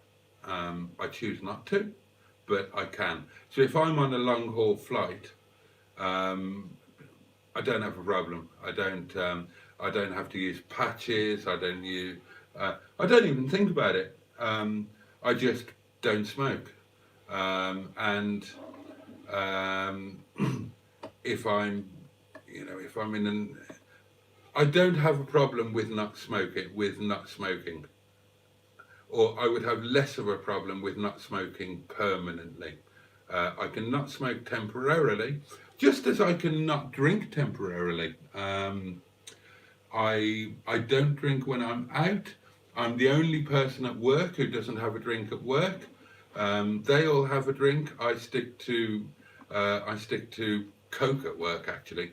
I can't afford Coke at home, but I drink Diet Coke. I drink Diet Coke at work, and I can have any drink I want, as can they. It's our restaurant. Um, but I don't drink alcohol when I'm out. And even when I was drinking more heavily, um, I wouldn't drink when I was out. I wouldn't drink when I was driving, and when I had the kids, I wouldn't have a drink until all the kids were safely home and safely in bed, because you never know, you might suddenly need to drive out and pick them up from somewhere. If you've got kids, and especially if you've got teenagers, you'll be all too familiar with the emergency dash when they fall out with their boyfriend or girlfriend, or they haven't got money for the taxi home, they need picking up from town or something. So, um, but I can't imagine. I like to go to bed with a drop of something inside me. I could go to bed without a cigarette. Um, when I'm in a hotel, sometimes can't be asked to trudge all the way down to the exit to have a fag. And I don't drink like I used to. I don't drink the hard stuff anymore, and I don't get evilly drunk anymore. I used to. I used to drink far too much, and I used to get terribly, terribly drunk. And I stopped all that. Um, but and I did it because I was heading towards alcoholism, and what terrified me about that was the idea of having to give it up completely, because I didn't want to do that. So I just took a sensible pill and realised I didn't want to be so drunk that I couldn't remember what I'd done, or that I was having difficulty walking up the stairs or something like that. So I just throttled back to just a nice little tipple. But I love my nice little tipple, and I wouldn't want to be without it. So that's the answer to your question. I would keep wine and get rid of fags. I am terrified of country lanes in the fog and dark. You get used to it. It's fog all through winter here, and obviously all I've got are country lanes, and you get used to it. Tonight, when I was driving to work, the fog was so bad that I was literally driving by the verge. I couldn't see the road ahead at all. With my fog lights on, I had some peripheral vision of the verge, and there was a long stretch where all I could do was drive along, keeping the verge on the corner of my eye, and that was how I was navigating, and I was driving at about 10 miles an hour. I also have my sat nav on because I find that in the dark and in fog, I know those roads like the back of my hand. God knows I should do. But sat nav can be helpful, because if you have it on a 3D view, you know when there's a corner coming up and you get a little bit more aware. I am sure you said you would parachute out of a plane naked on a bike if you reached 1,000 subs. I didn't. I absolutely didn't. But if anybody wants to pay for me to do it, I will happily parachute naked out of a plane, on a bike or otherwise. Not a problem. In fact, I would very much enjoy it. So, I don't know. Do a GoFundMe or something, and I will parachute naked without a problem, and I'll film it. I'd love to do that. Did you get the barcode off that tater? Yeah, I took the barcode off before I peeled and cooked and mashed it. Super foggy here as well. We had my parents over for my dad's birthday, and the drive back was very grey. You're not a million miles away from me, are you? So I guess that isn't surprising. Puff the Magic Boaty. I sent my watershed back. It lit. Oh dear me. Something in the car trade. Have you ever met Craig Cheetham? No idea who that is, so I don't know. How did you go from the jet set lifestyle to your current life? Good question. Combination of things. I'll give you the full story one day, either here on a live stream or on an episode of whatever I called it, A Potted History of Boating. But there were several factors involved. Massive corporate fraud, marriage, a honeymoon, which allowed said fraud because I was away, bankruptcy, not personal bankruptcy, but a company that I had just bought was bankrupted when I was away on my honeymoon due to massive corporate fraud. And then due to all of that, a breakdown of my marriage, not all that long after I was married, a 2-year separation, a 2 or 3 year separation that I spent living like a hermit in the cottage, in my cottage in Wales. And then the final straw was doing a deal to have another bash at the marriage that involved me selling up a lot of my stuff and investing a lot of money into marriage stuff, and then being divorced and giving everything away. So that was the final thing, that whatever I had left went literally overnight in a divorce settlement, and I drove away from my marriage and my marital home and my security and everything, and I took a car, a bed in pieces in the back of the car, and whatever cash I had, which I think was about 300 quid, and left everything else. Yeah, I suppose it's not the easiest thing in the world, but there are probably several ways to lose £1 million overnight, but a divorce settlement is a bloody good one. And I did it voluntarily, by the way. I wasn't forced into it or anything of that nature. It was an entirely voluntary choice, and with hindsight, it was the right one, because it brought happiness. Judging by the prices on Tinternet, Rovers are no longer a Bangonomics car. They have gone up greatly in price. Have they? Good. Somebody buy mine and give me a large amount of profit on them. I don't know if Rovers have gone up particularly. Bangonomics cars have gone up because the price of scrap has gone up. So whereas you had a choice of cars for 500 quid, now the cars are scrapping for the thick end of 500 quid. The prices have gone up. I don't know if Rovers have gone up particularly in relation to other cars. Some will have, some models, but I think there are still absolute Rover bargains to be had, and I banged on about it quite recently with, well, look at Brian Johnston, a facelift Rover 25.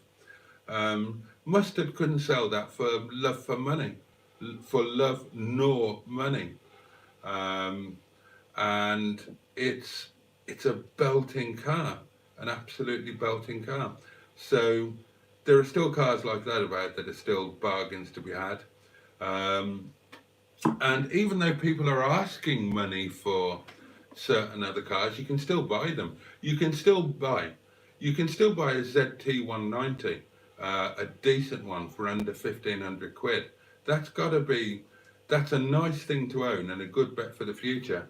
So there might be a general upward trend, and certain rovers might be going up, but I think you can still buy a very cheap rover, and you can probably buy it more cheaply than any contemporary car. I think they're still, some of them at least, are still bargain basement. Is it a knot hole when the bit's still in it? If so, I made an error and just called it a knot. Question, are you jealous of Matt Richardson for getting hold of a 1969 Mini? I bloody well am. No, I'm not. I'm 6'5". I don't fit terribly well into a Mini. That said, I've owned several Minis, at least 5. But no, I'm not. I'm not jealous of that now. Mini was a fun thing when I was a kid. Not particularly jealous now.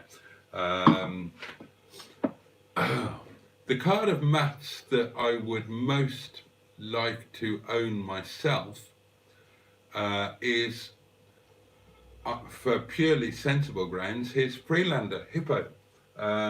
I would like a Freelander, and I would very happily swap one or more of my cars for a Freelander, because I should have a 4x4 here as a permanent member of the fleet. It's silly that I haven't. And I've never owned a Freelander, and I would like to. So if anybody wants to swap a Freelander for any of mine, or if anybody wants to buy mine so I can buy a Freelander, go ahead. Boaty, how do you toast your bread? In a toaster. I have a 4-slice cream and chrome toaster, and I toast my bread in there. Is that Furious Driving looks more holes than car? I haven't seen his Mini. I haven't watched one of his videos for a while, so I can't comment on that. Oh, somebody else saying Matt Richardson's Mini looks fooked underneath. Oh, fucking hell, we've got an oak whack. Tracy! Oh, I thought we'd got away with it tonight. I hadn't even mentioned it. Gary Oldman, old age pensioner worth a pottering. I have loads of questions for Monday. Oh, God. Well, Project MG, if Mustard is coming here on Monday, I guess that you're coming here too. And we're going to do our filming stuff here, are we? In which case, I'd better lay something in for lunch. We can talk about that.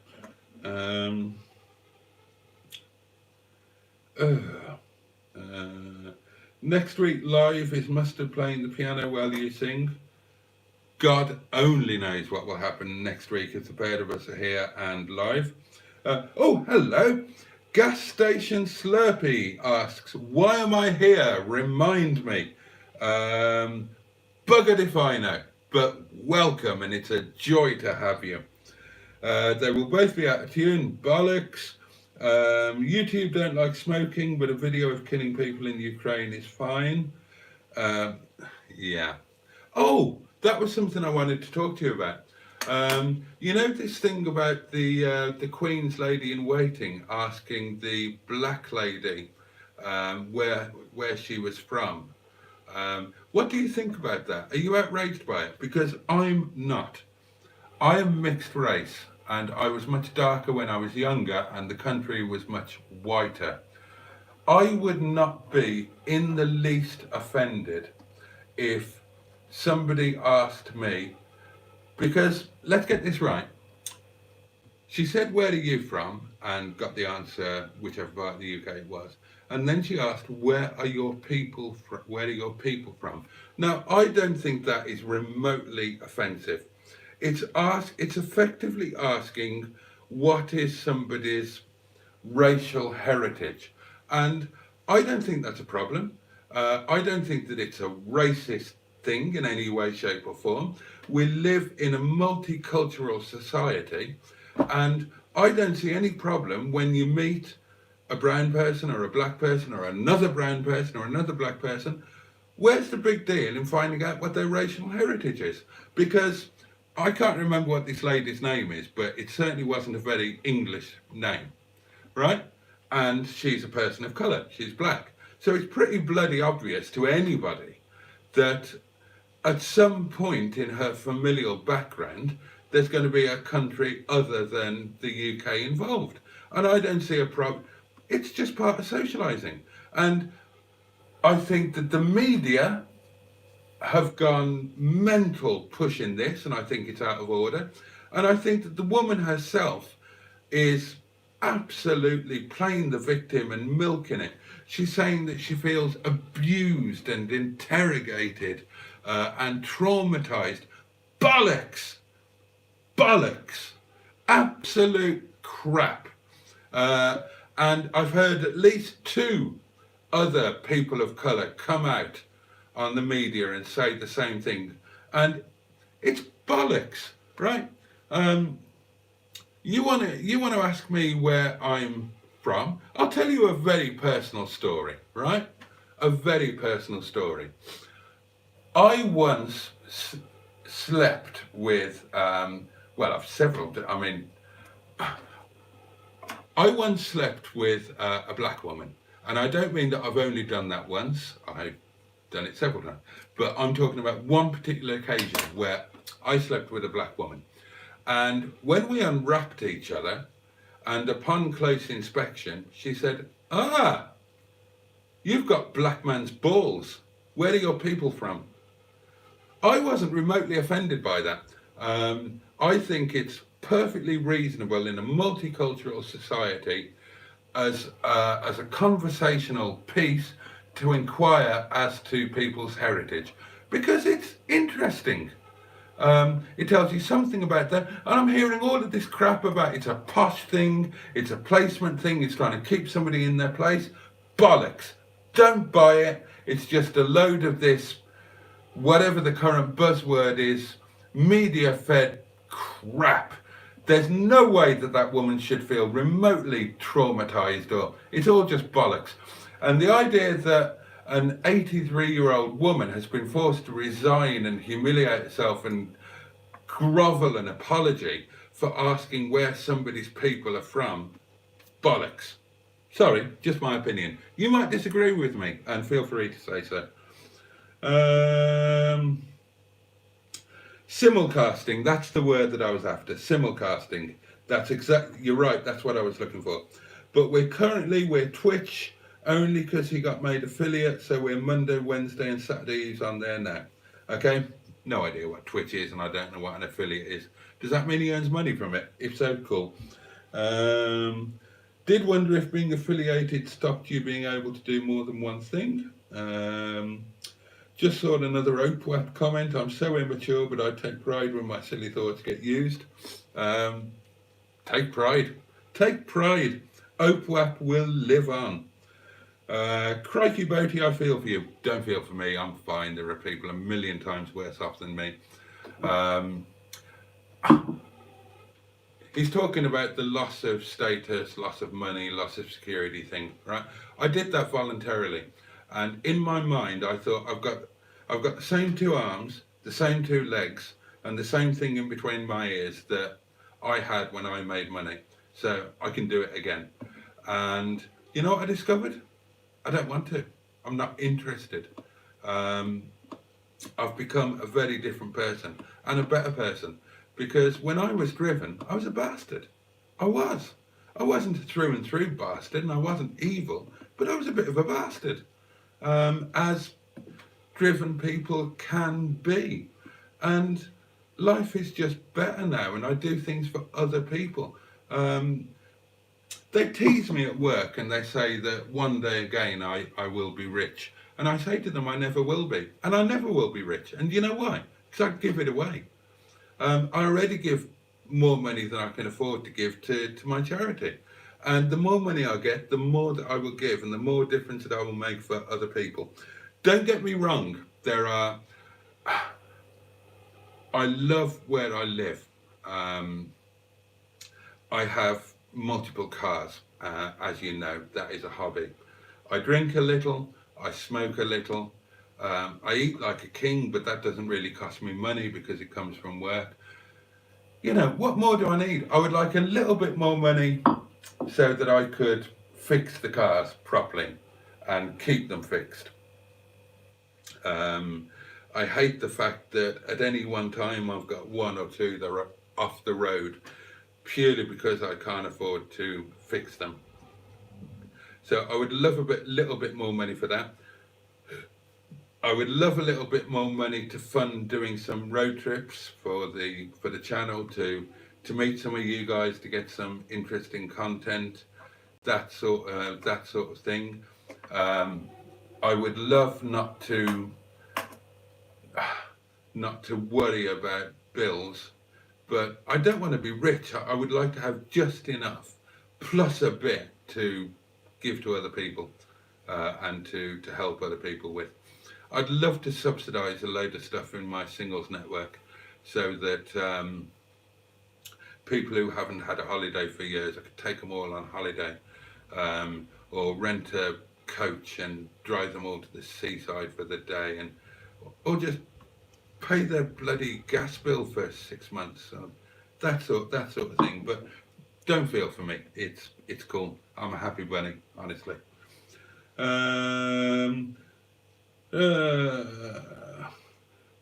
Project MGT, yeah. Again, it's all good. It's all good. I could have made a different choice. Again, letting you into a bit of a secret. When I got divorced, and it wasn't my choice to get divorced, I planned to marry for life. My wife's idea was to get security, and I think that was triggered because of the whole fraud and company bankruptcy and all of that sort of thing. So I don't blame her for it. But her idea was that we divorce, everything is then, there's a settlement, everything is then solely in her name, and then we get back together. And the relationship carries on, but just as not being married, or if we did get married again, then there would be a prenup. And, we continued a relationship after the divorce. But I started changing, and I was becoming a different person, and I was having different ideas and different feelings, and I was just going in a different direction, and money just didn't matter a shit to me. And I started singles, and I got so invested in that, and I learned what other people's struggles were, and I became invested with trying to do something to make a difference and to help. And then I met somebody else, and I fell in love, and that was that. We courted, and then we got a home together and started a new life together, and there you go. So the relationship and the ex-wife and the marriage and everything just went away, and I'm fine with it. She's a lovely woman. Wish her all the best.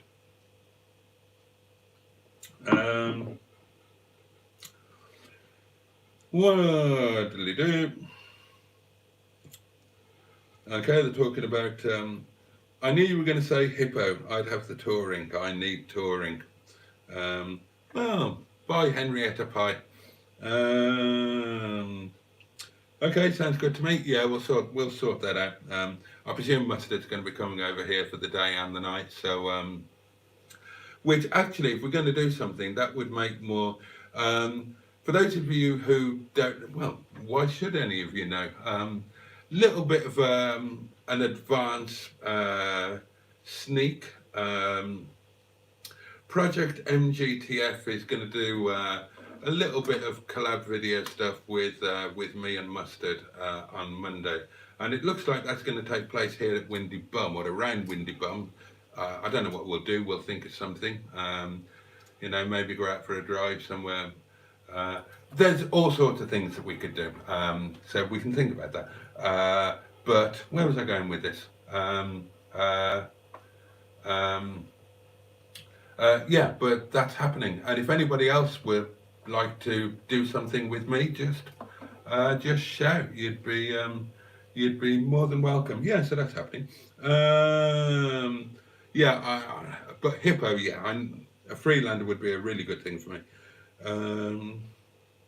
Oh, bloody hell. Stephen's had his buying beats on again, and he's bought a 4,000-mile Yugo GV for $800, direct from the original owner. Bloody hell. And a 71 GMC short wheelbase school bus for $1,800. Zero rust. We need to go to this guy's place. He's living out our fantasy, man. God, I'd love a school bus converted to a camper. Or a Leyland National would be nice. The old Honda. Ooh, I remember a certain knight of the realm from Dudley being indignant when called a Brummie, saying he came from Jamaica despite being born in Britain. I guess that's Sir Lenworth Henry. It's complete bollocks. She was playing for the response. Yeah, I agree. It's dreadful bollocks. And shame on the media for running with it. Diversity should be celebrated and not hidden away. People will word questions in many ways, not also in a neutral way. Yeah, I totally agree with you. I totally agree with you. That was an interpretation of what was said by somebody who wanted to take offence. And there are a lot of people in this day and age who go around just desperately needing and wanting and hoping to be offended by something.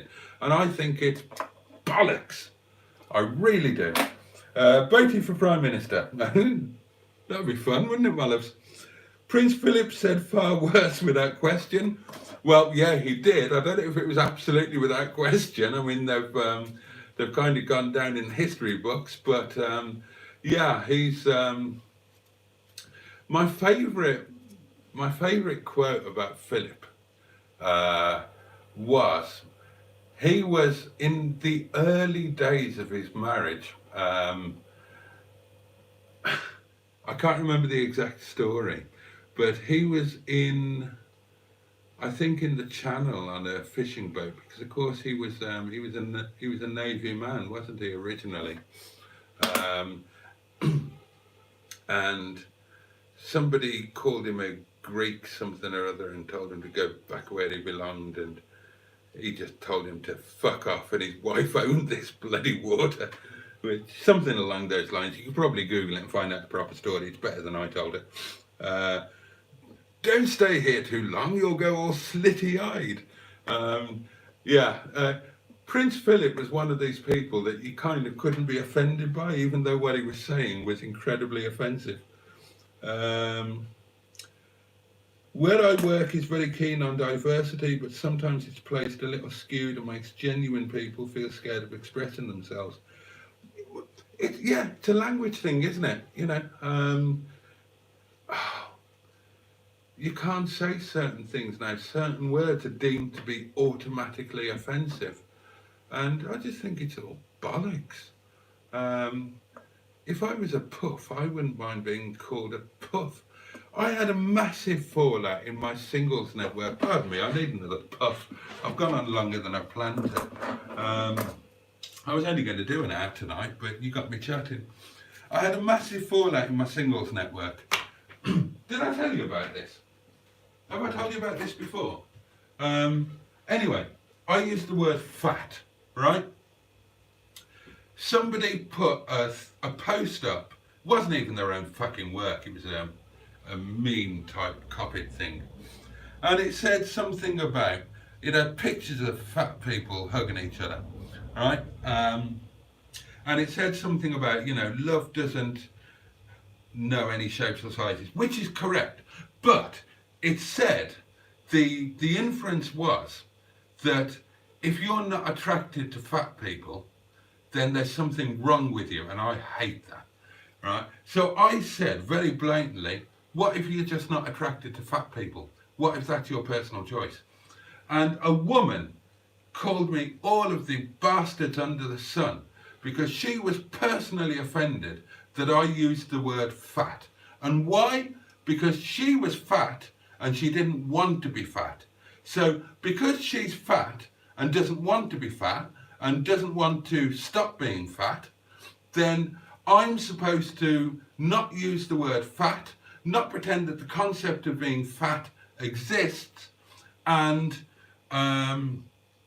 all people are supposed to just turn a blind eye to fat people and just assume that fatism isn't a thing.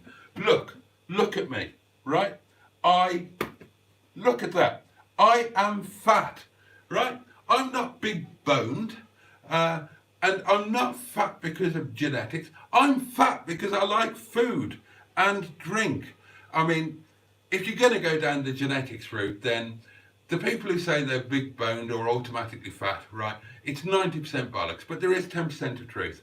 I was an athlete, I understand certain things, right? So I'm not having my puff, am I? There are brown fat cells, there are white fat cells. What mix you get is partly down to genes, partly down to a genetic lottery. And if you've got a preponderance of brown fat cells over white fat cells, then you can eat what the fuck you like and you'll be thin. If you've got a preponderance of white fat cells over brown fat cells, chances are you're going to be fat unless you do something extreme. I was an athlete, right? You would not believe the lengths that I had to go to get down to my racing weight.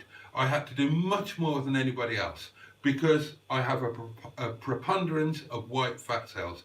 If I eat the same calorie intake as the average slender person, I will be fat because my body simply turns calories into fat more easily than the average body. But that doesn't mean that I have to be fat, right? I could have a very tightly controlled diet, or I could exercise heavily, or I could do a combination of them both, right? So it is still a choice, and I know it's a cliche and I know it's offensive in a way, but you didn't see any fat people walking out of Belton, did you? So anyway, that was what I was going on about. The term fat is, and also to go on, fat is not an offensive term, it's a descriptive term, right? If you look at the etymology of the word fat, it goes back to a Middle English word meaning well-fed, plump and happy, right? It was kind of a good word, not an offensive word, pardon me. But what I really hate is this bloody militant fat people who tell me that there's something wrong with me because I'm not attracted to other fat people. I'm a fat person. I've got nothing against fat people, right? Many of my friends are fat. I'm just not physically attracted to it, right? I have a type. It's a personal preference.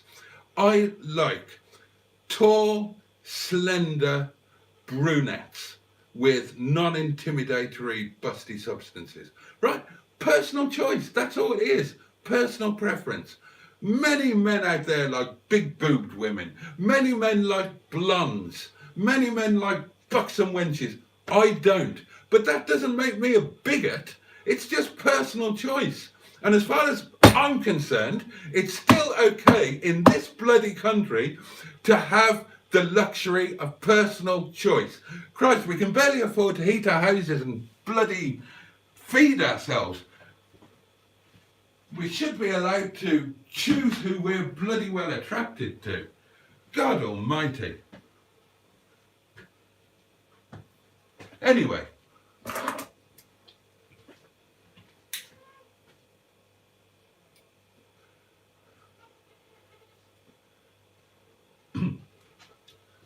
But there you go. If people want to be offended, it seems that they will be determined to do so. Where did I get to? Prince Philip was a brilliant man. It's sad most folk. I agree, he was a brilliant man, and I had a lot of time for him. Night night everyone, says Bad Books. Great live again, Bertie. Thank you very much. It's gone on for long. It is time to say good night, isn't it? So good night, Bad Books. 3 months dating my ex will turn any man to a lifetime of singleton bliss. Are we allowed to play on the swings? Yeah, absolutely. The Brummie was the man you mentioned. Figured it probably was. I like these insights into Boaty's world. I am fat and I give great hugs.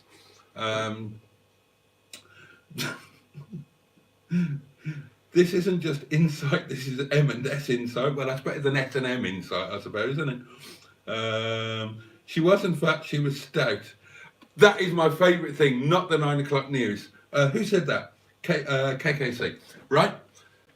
If you ever met me, there is a very good chance that that is the first thing that I would say to you. It's one of my favourite sketches from Not the 9 o'clock news. The first time I met Mustard, and he was with somebody else, and I walked up to him and I said, fat, obese, porky, wobble bottom. These are all terms of abuse aimed at the overweight in our society. I am stout and I am proud. It was a brilliant sketch. One of my favourites, and I can, as I've just shown, quote it pretty much verbatim. Yeah. I'm retarded, but apparently I'm not allowed to say it because I might offend somebody who doesn't understand that they're also retarded. Yeah, it's, yeah. That's kind of unfortunate in that, or am I being hypocritical there? Because that's a word that is now, yeah, maybe I am being hypocritical in thinking of that differently. Maybe it's the same thing.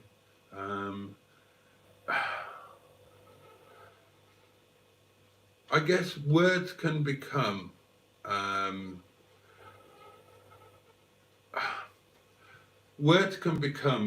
de facto offensive when they shouldn't be. I'm a believer in using words for what they originally meant, I suppose. I think that's where I've come down on it.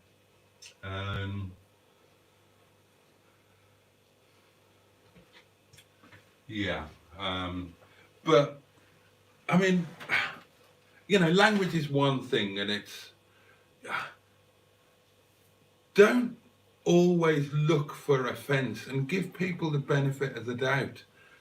Even if somebody was trying to be offensive, even if they said to me, I'm not as dark as I used to be. For some reason, my skin has lightened with age. I haven't done a Michael Jackson and bleached myself. But even if somebody asked me where I was from or where my people were from, I wouldn't take offence at it. I would just answer them.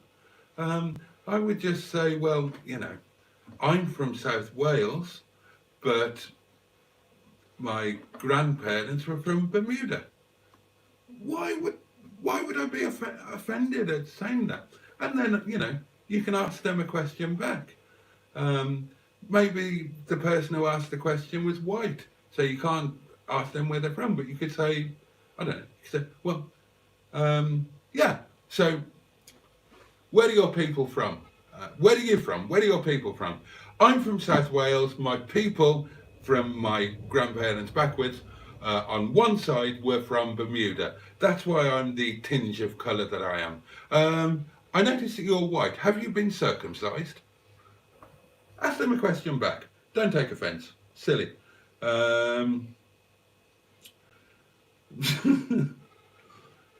You're bloody good at this, Boaty. Love it. I was £10 4 ounces once. Yeah, so was I when I was born.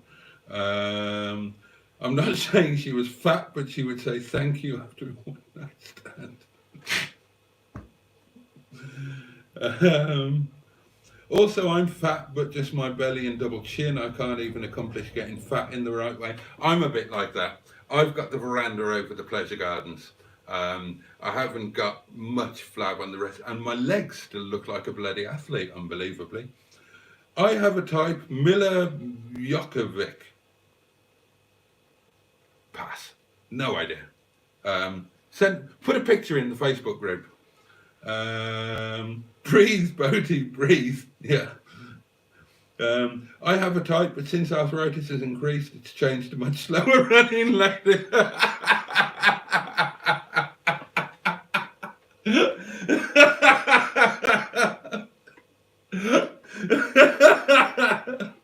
Genius. Well done. Being offended is a sport. Prince Philip liked a Freelander. Did he? I didn't know that. The car that I know Prince Philip owned and always drove in London was a London taxi. I know he had one of those, and I know that he drove it on a daily basis. I like guns and rocket launchers. Is that a breasts thing? I am vastly fat, says Tracy, and in bed I'm like a bouncy castle. Well, that must be viewed as your husband's good fortune, my lovely. And let's not go there. I'm probably a bit of a bouncy castle myself. And I would ask that if you intend having a go on me, please take your shoes off. Thank you. It's a great sketch also, the Nuclear War Newsnight sketch with Robert. That was brilliant as well, yeah. Oh, I can't bring that one to mind. Help, help, we're all going to die. Yes, well, short and to the point as always. Which is the appalling record of this Conservative government. Yeah, it was a great sketch, that one.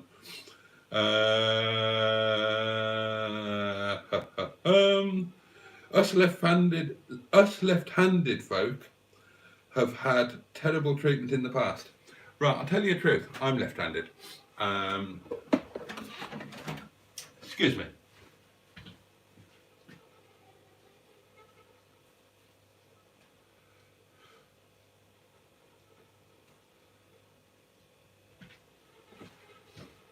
Okay, I'm left-handed, and both of my parents were left-handed. Now, this is the difference between my parents.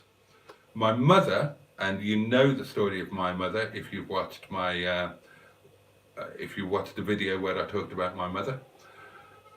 Being left-handed at school, she wasn't allowed to be left-handed, as nobody was back in those days. So if you wrote with your left hand, you had your hand whacked with a metal ruler, and you were forced to write with your right hand. And as a result of that, my mother went from left-handed to being right-handed. And she was right-handed all of her adult life in terms of writing, because it was literally beaten into her, until she developed some form of arthritis in her right hand and could no longer write, because my mother never retired, never wanted to. She worked until she literally dropped dead. And she didn't even want to, I let her down a bit, because she didn't want to stop working even after death. And she wanted me to have her stuffed in her nurse's uniform and put in her favourite place, which was just outside the fire escape, having a fag. And I didn't. I cremated her in full uniform, with a packet of cigarettes and her cigarette holder. She always used a cigarette holder, and her lighter. And oh, talking about money, there is one thing that I desperately want money for. My mother and I used to do a road trip to San Sebastian every year, and in the last years of her life it was incredibly meaningful to us, and she lived for at least 5 years longer than she otherwise would have, purely because of these road trips. She almost died on 2 of them. That's a story and a half, I'll tell you. But they were incredibly meaningful to us both. And my dream is to recreate the road trip, scattering her ashes at the places that we stopped at along the way, and then doing the final scatter off the top of the cliff outside the hotel in the car park on the top of the Monte Igualdo. But it's such an expensive thing to do that I've never been anywhere near being able to afford it. Just the cost of the fuel alone and the tolls and overnight hotels and whatnot. I dream of one day having the money to do that. That is the one thing on my bucket list. What was I talking about? I've lost the track now. I was talking about Mum. I was talking about smoking, giving up work. Oh, left-handed people. That was it. So my mother became right-handed until she got a problem with the right hand, and then at the age of 60 or 60 plus, she went back to being left-handed. Now, the same thing happened to my father. My father was also left-handed, and at the little village school in South Wales, He came home one day with his hand black and blue because he'd been beaten on the hand for writing left-handed instead of right-handed, which is exactly what happened to my mother. And my mother learned to write right-handed because she didn't want to be beaten. With my father, it was a different question.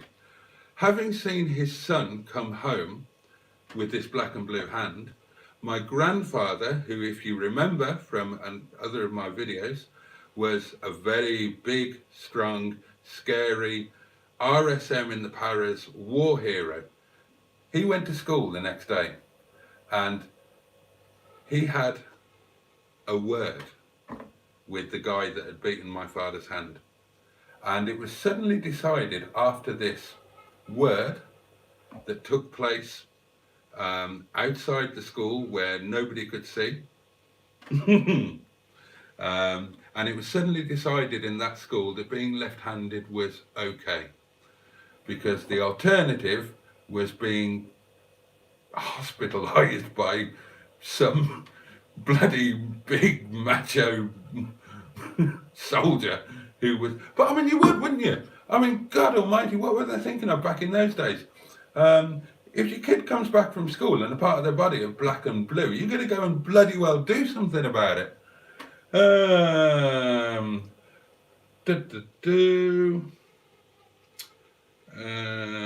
Sinistral being left-handed, yeah, from the Latin. Please take your shoes off, yeah. Sexual limits, absolutely none, but take your bloody shoes off. Well, yeah, and pull my nightie down afterwards. I don't ask for much. King George VI was left-handed but forced to use his right. Bloody hell, was he? Oh, there you go, I didn't know that. My teacher was apparently forcing me to... Oh, all right, don't remember that. How many people have two left feet? Seems to be common amongst amateur dancers. Right, bloody hell, it's 1:15. This has been a 2.25 hour live stream, my lovelies. You must need your bed. I need to get this warmed up and eaten. I need to finish my bottle of wine, which is probably frozen now because I left it in the bloody freezer. I did that last time, didn't I? I don't learn, do I? Yeah, that's frozen. Never mind. There we are. Right. Oh! I thought I was going bald for a minute there. Marathon streaming, nice work, Bertie. That's been a bit of a marathon tonight, hasn't it? And I was only going to do that because I'm feeling poorly. And I'm feeling tickety tits now, which is splendid. Oh no, it was just my parting. Yeah, there it is. I'm not going bald at all, look. No hair hole here. Do you know? Oh, God. Oh, talk about signs of age. I was at work. This is before the bits of work that I was doing when I was married. And I had one of my best pals at work was called Little Norm. He wasn't really.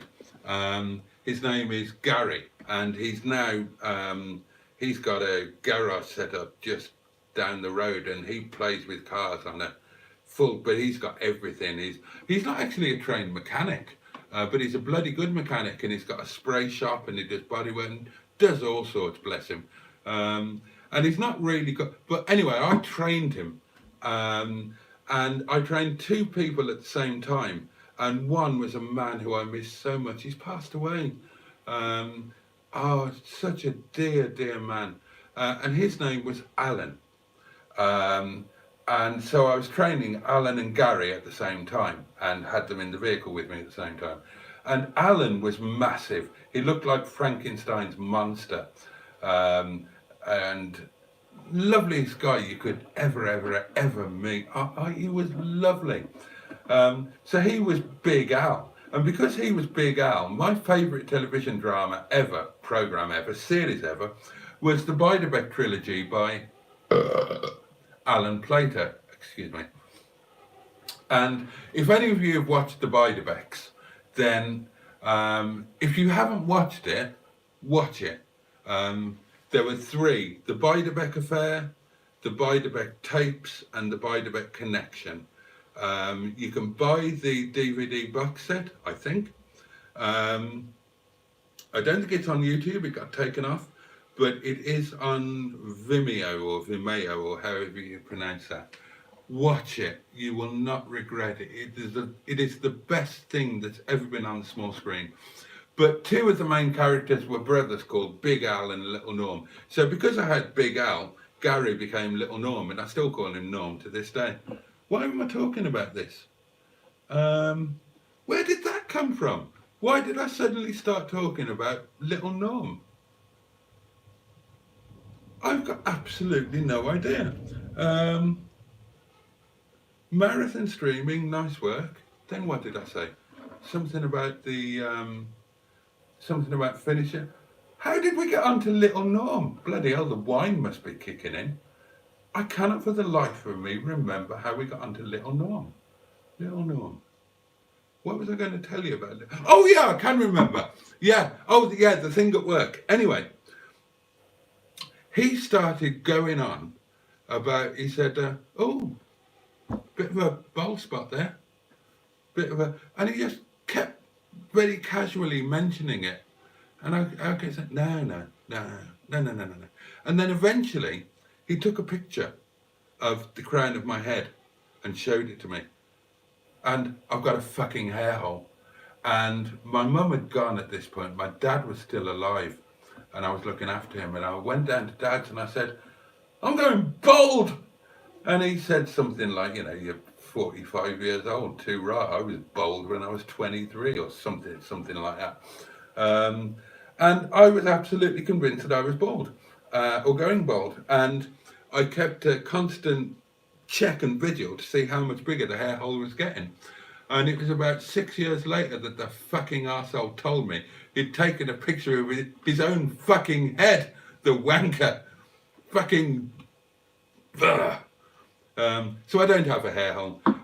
As it happens, much worse things have happened to me since. And you just get used to being disfigured. I've got another head growth. I need to get this taken off. It's a cyst of some sort. And they tend to want to leave them there unless they're overtly problematical. But it is overtly problematical. I don't want another head growing. So I've had to get used to that, although I don't want to get used to it.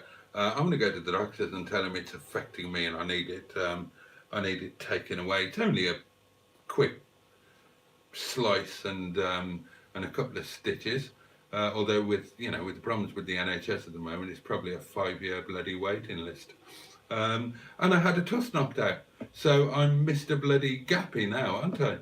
And I haven't, I've got. Although my teeth are a bit Ken Doddish and go every which way but loose because I have MH, which means that I can't have an anaesthetic, which means that when I was a kid I couldn't have my teeth extracted and I couldn't have a brace put on them, so they grew out they were never perfect, they were always a bit crooked.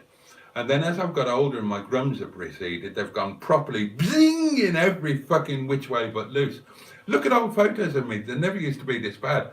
No, they're fucking horrendous. I mean, I look like a really bad version of Ken Dodd. And you just have to get used to it. You just have to accept it. I mean, I'm old. What do I need to be attractive for? I don't. So it kind of doesn't matter. But it's still horrendous when you look in the fucking mirror. And yeah, I got a tooth knocked out. And the really annoying thing is, they knocked the good one out.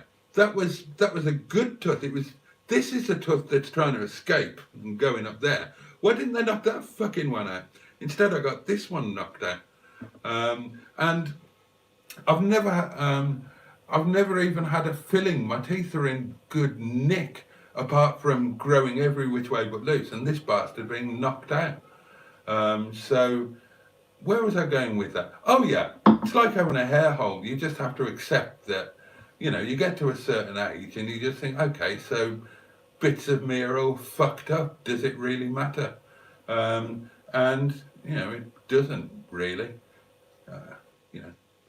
At my age, you shouldn't really be trying to attract a mate. And even if you were, then hopefully they'd be grown up enough and probably have enough faults of their own that they would probably give more of a shit about whether you're a nice guy rather than a permanently flatulent, narcissistic wife beater or something. They'd probably rather just that you were a nice guy, and they wouldn't give a toss if you were a little bit bald or a little bit fat or a little bit gappy or had a second baby's head growing on your jaw. I don't know. Anyway, it's time to go to bed, isn't it, my loves?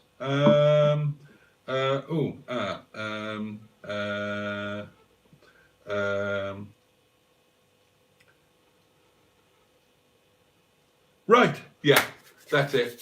So people are saying good night. I will say good night.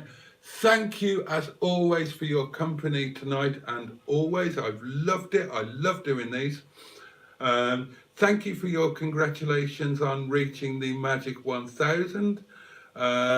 Well, so what difference is that going to make?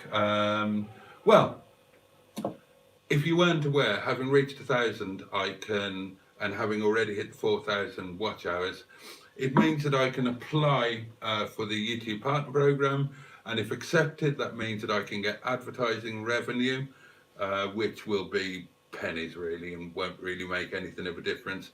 But it also opens other things open to me, like the channel membership, the merchandise shop, so on and so on and so on. So we'll have a bit of fun with that. Oh, it's 1:20, my loves. We should all be in bed. Thank you so much for your company. Have a safe and peaceful night. And I can't wait to catch you next time. What day is it? Thursday, isn't it? So have a fabulous weekend. And I will see you on Monday night when it won't just be me, apparently. We'll see what happens. Monday could be interesting for more than one reason. Take great care, folks. Take care of yourself. Stay warm, stay safe, stay happy, and sleep well. And catch you next time. Thank you so much. And a very goodbye, goodbye. I'm leaving you goodbye. Good night. Oh, which one do I press? Oh, it's that one.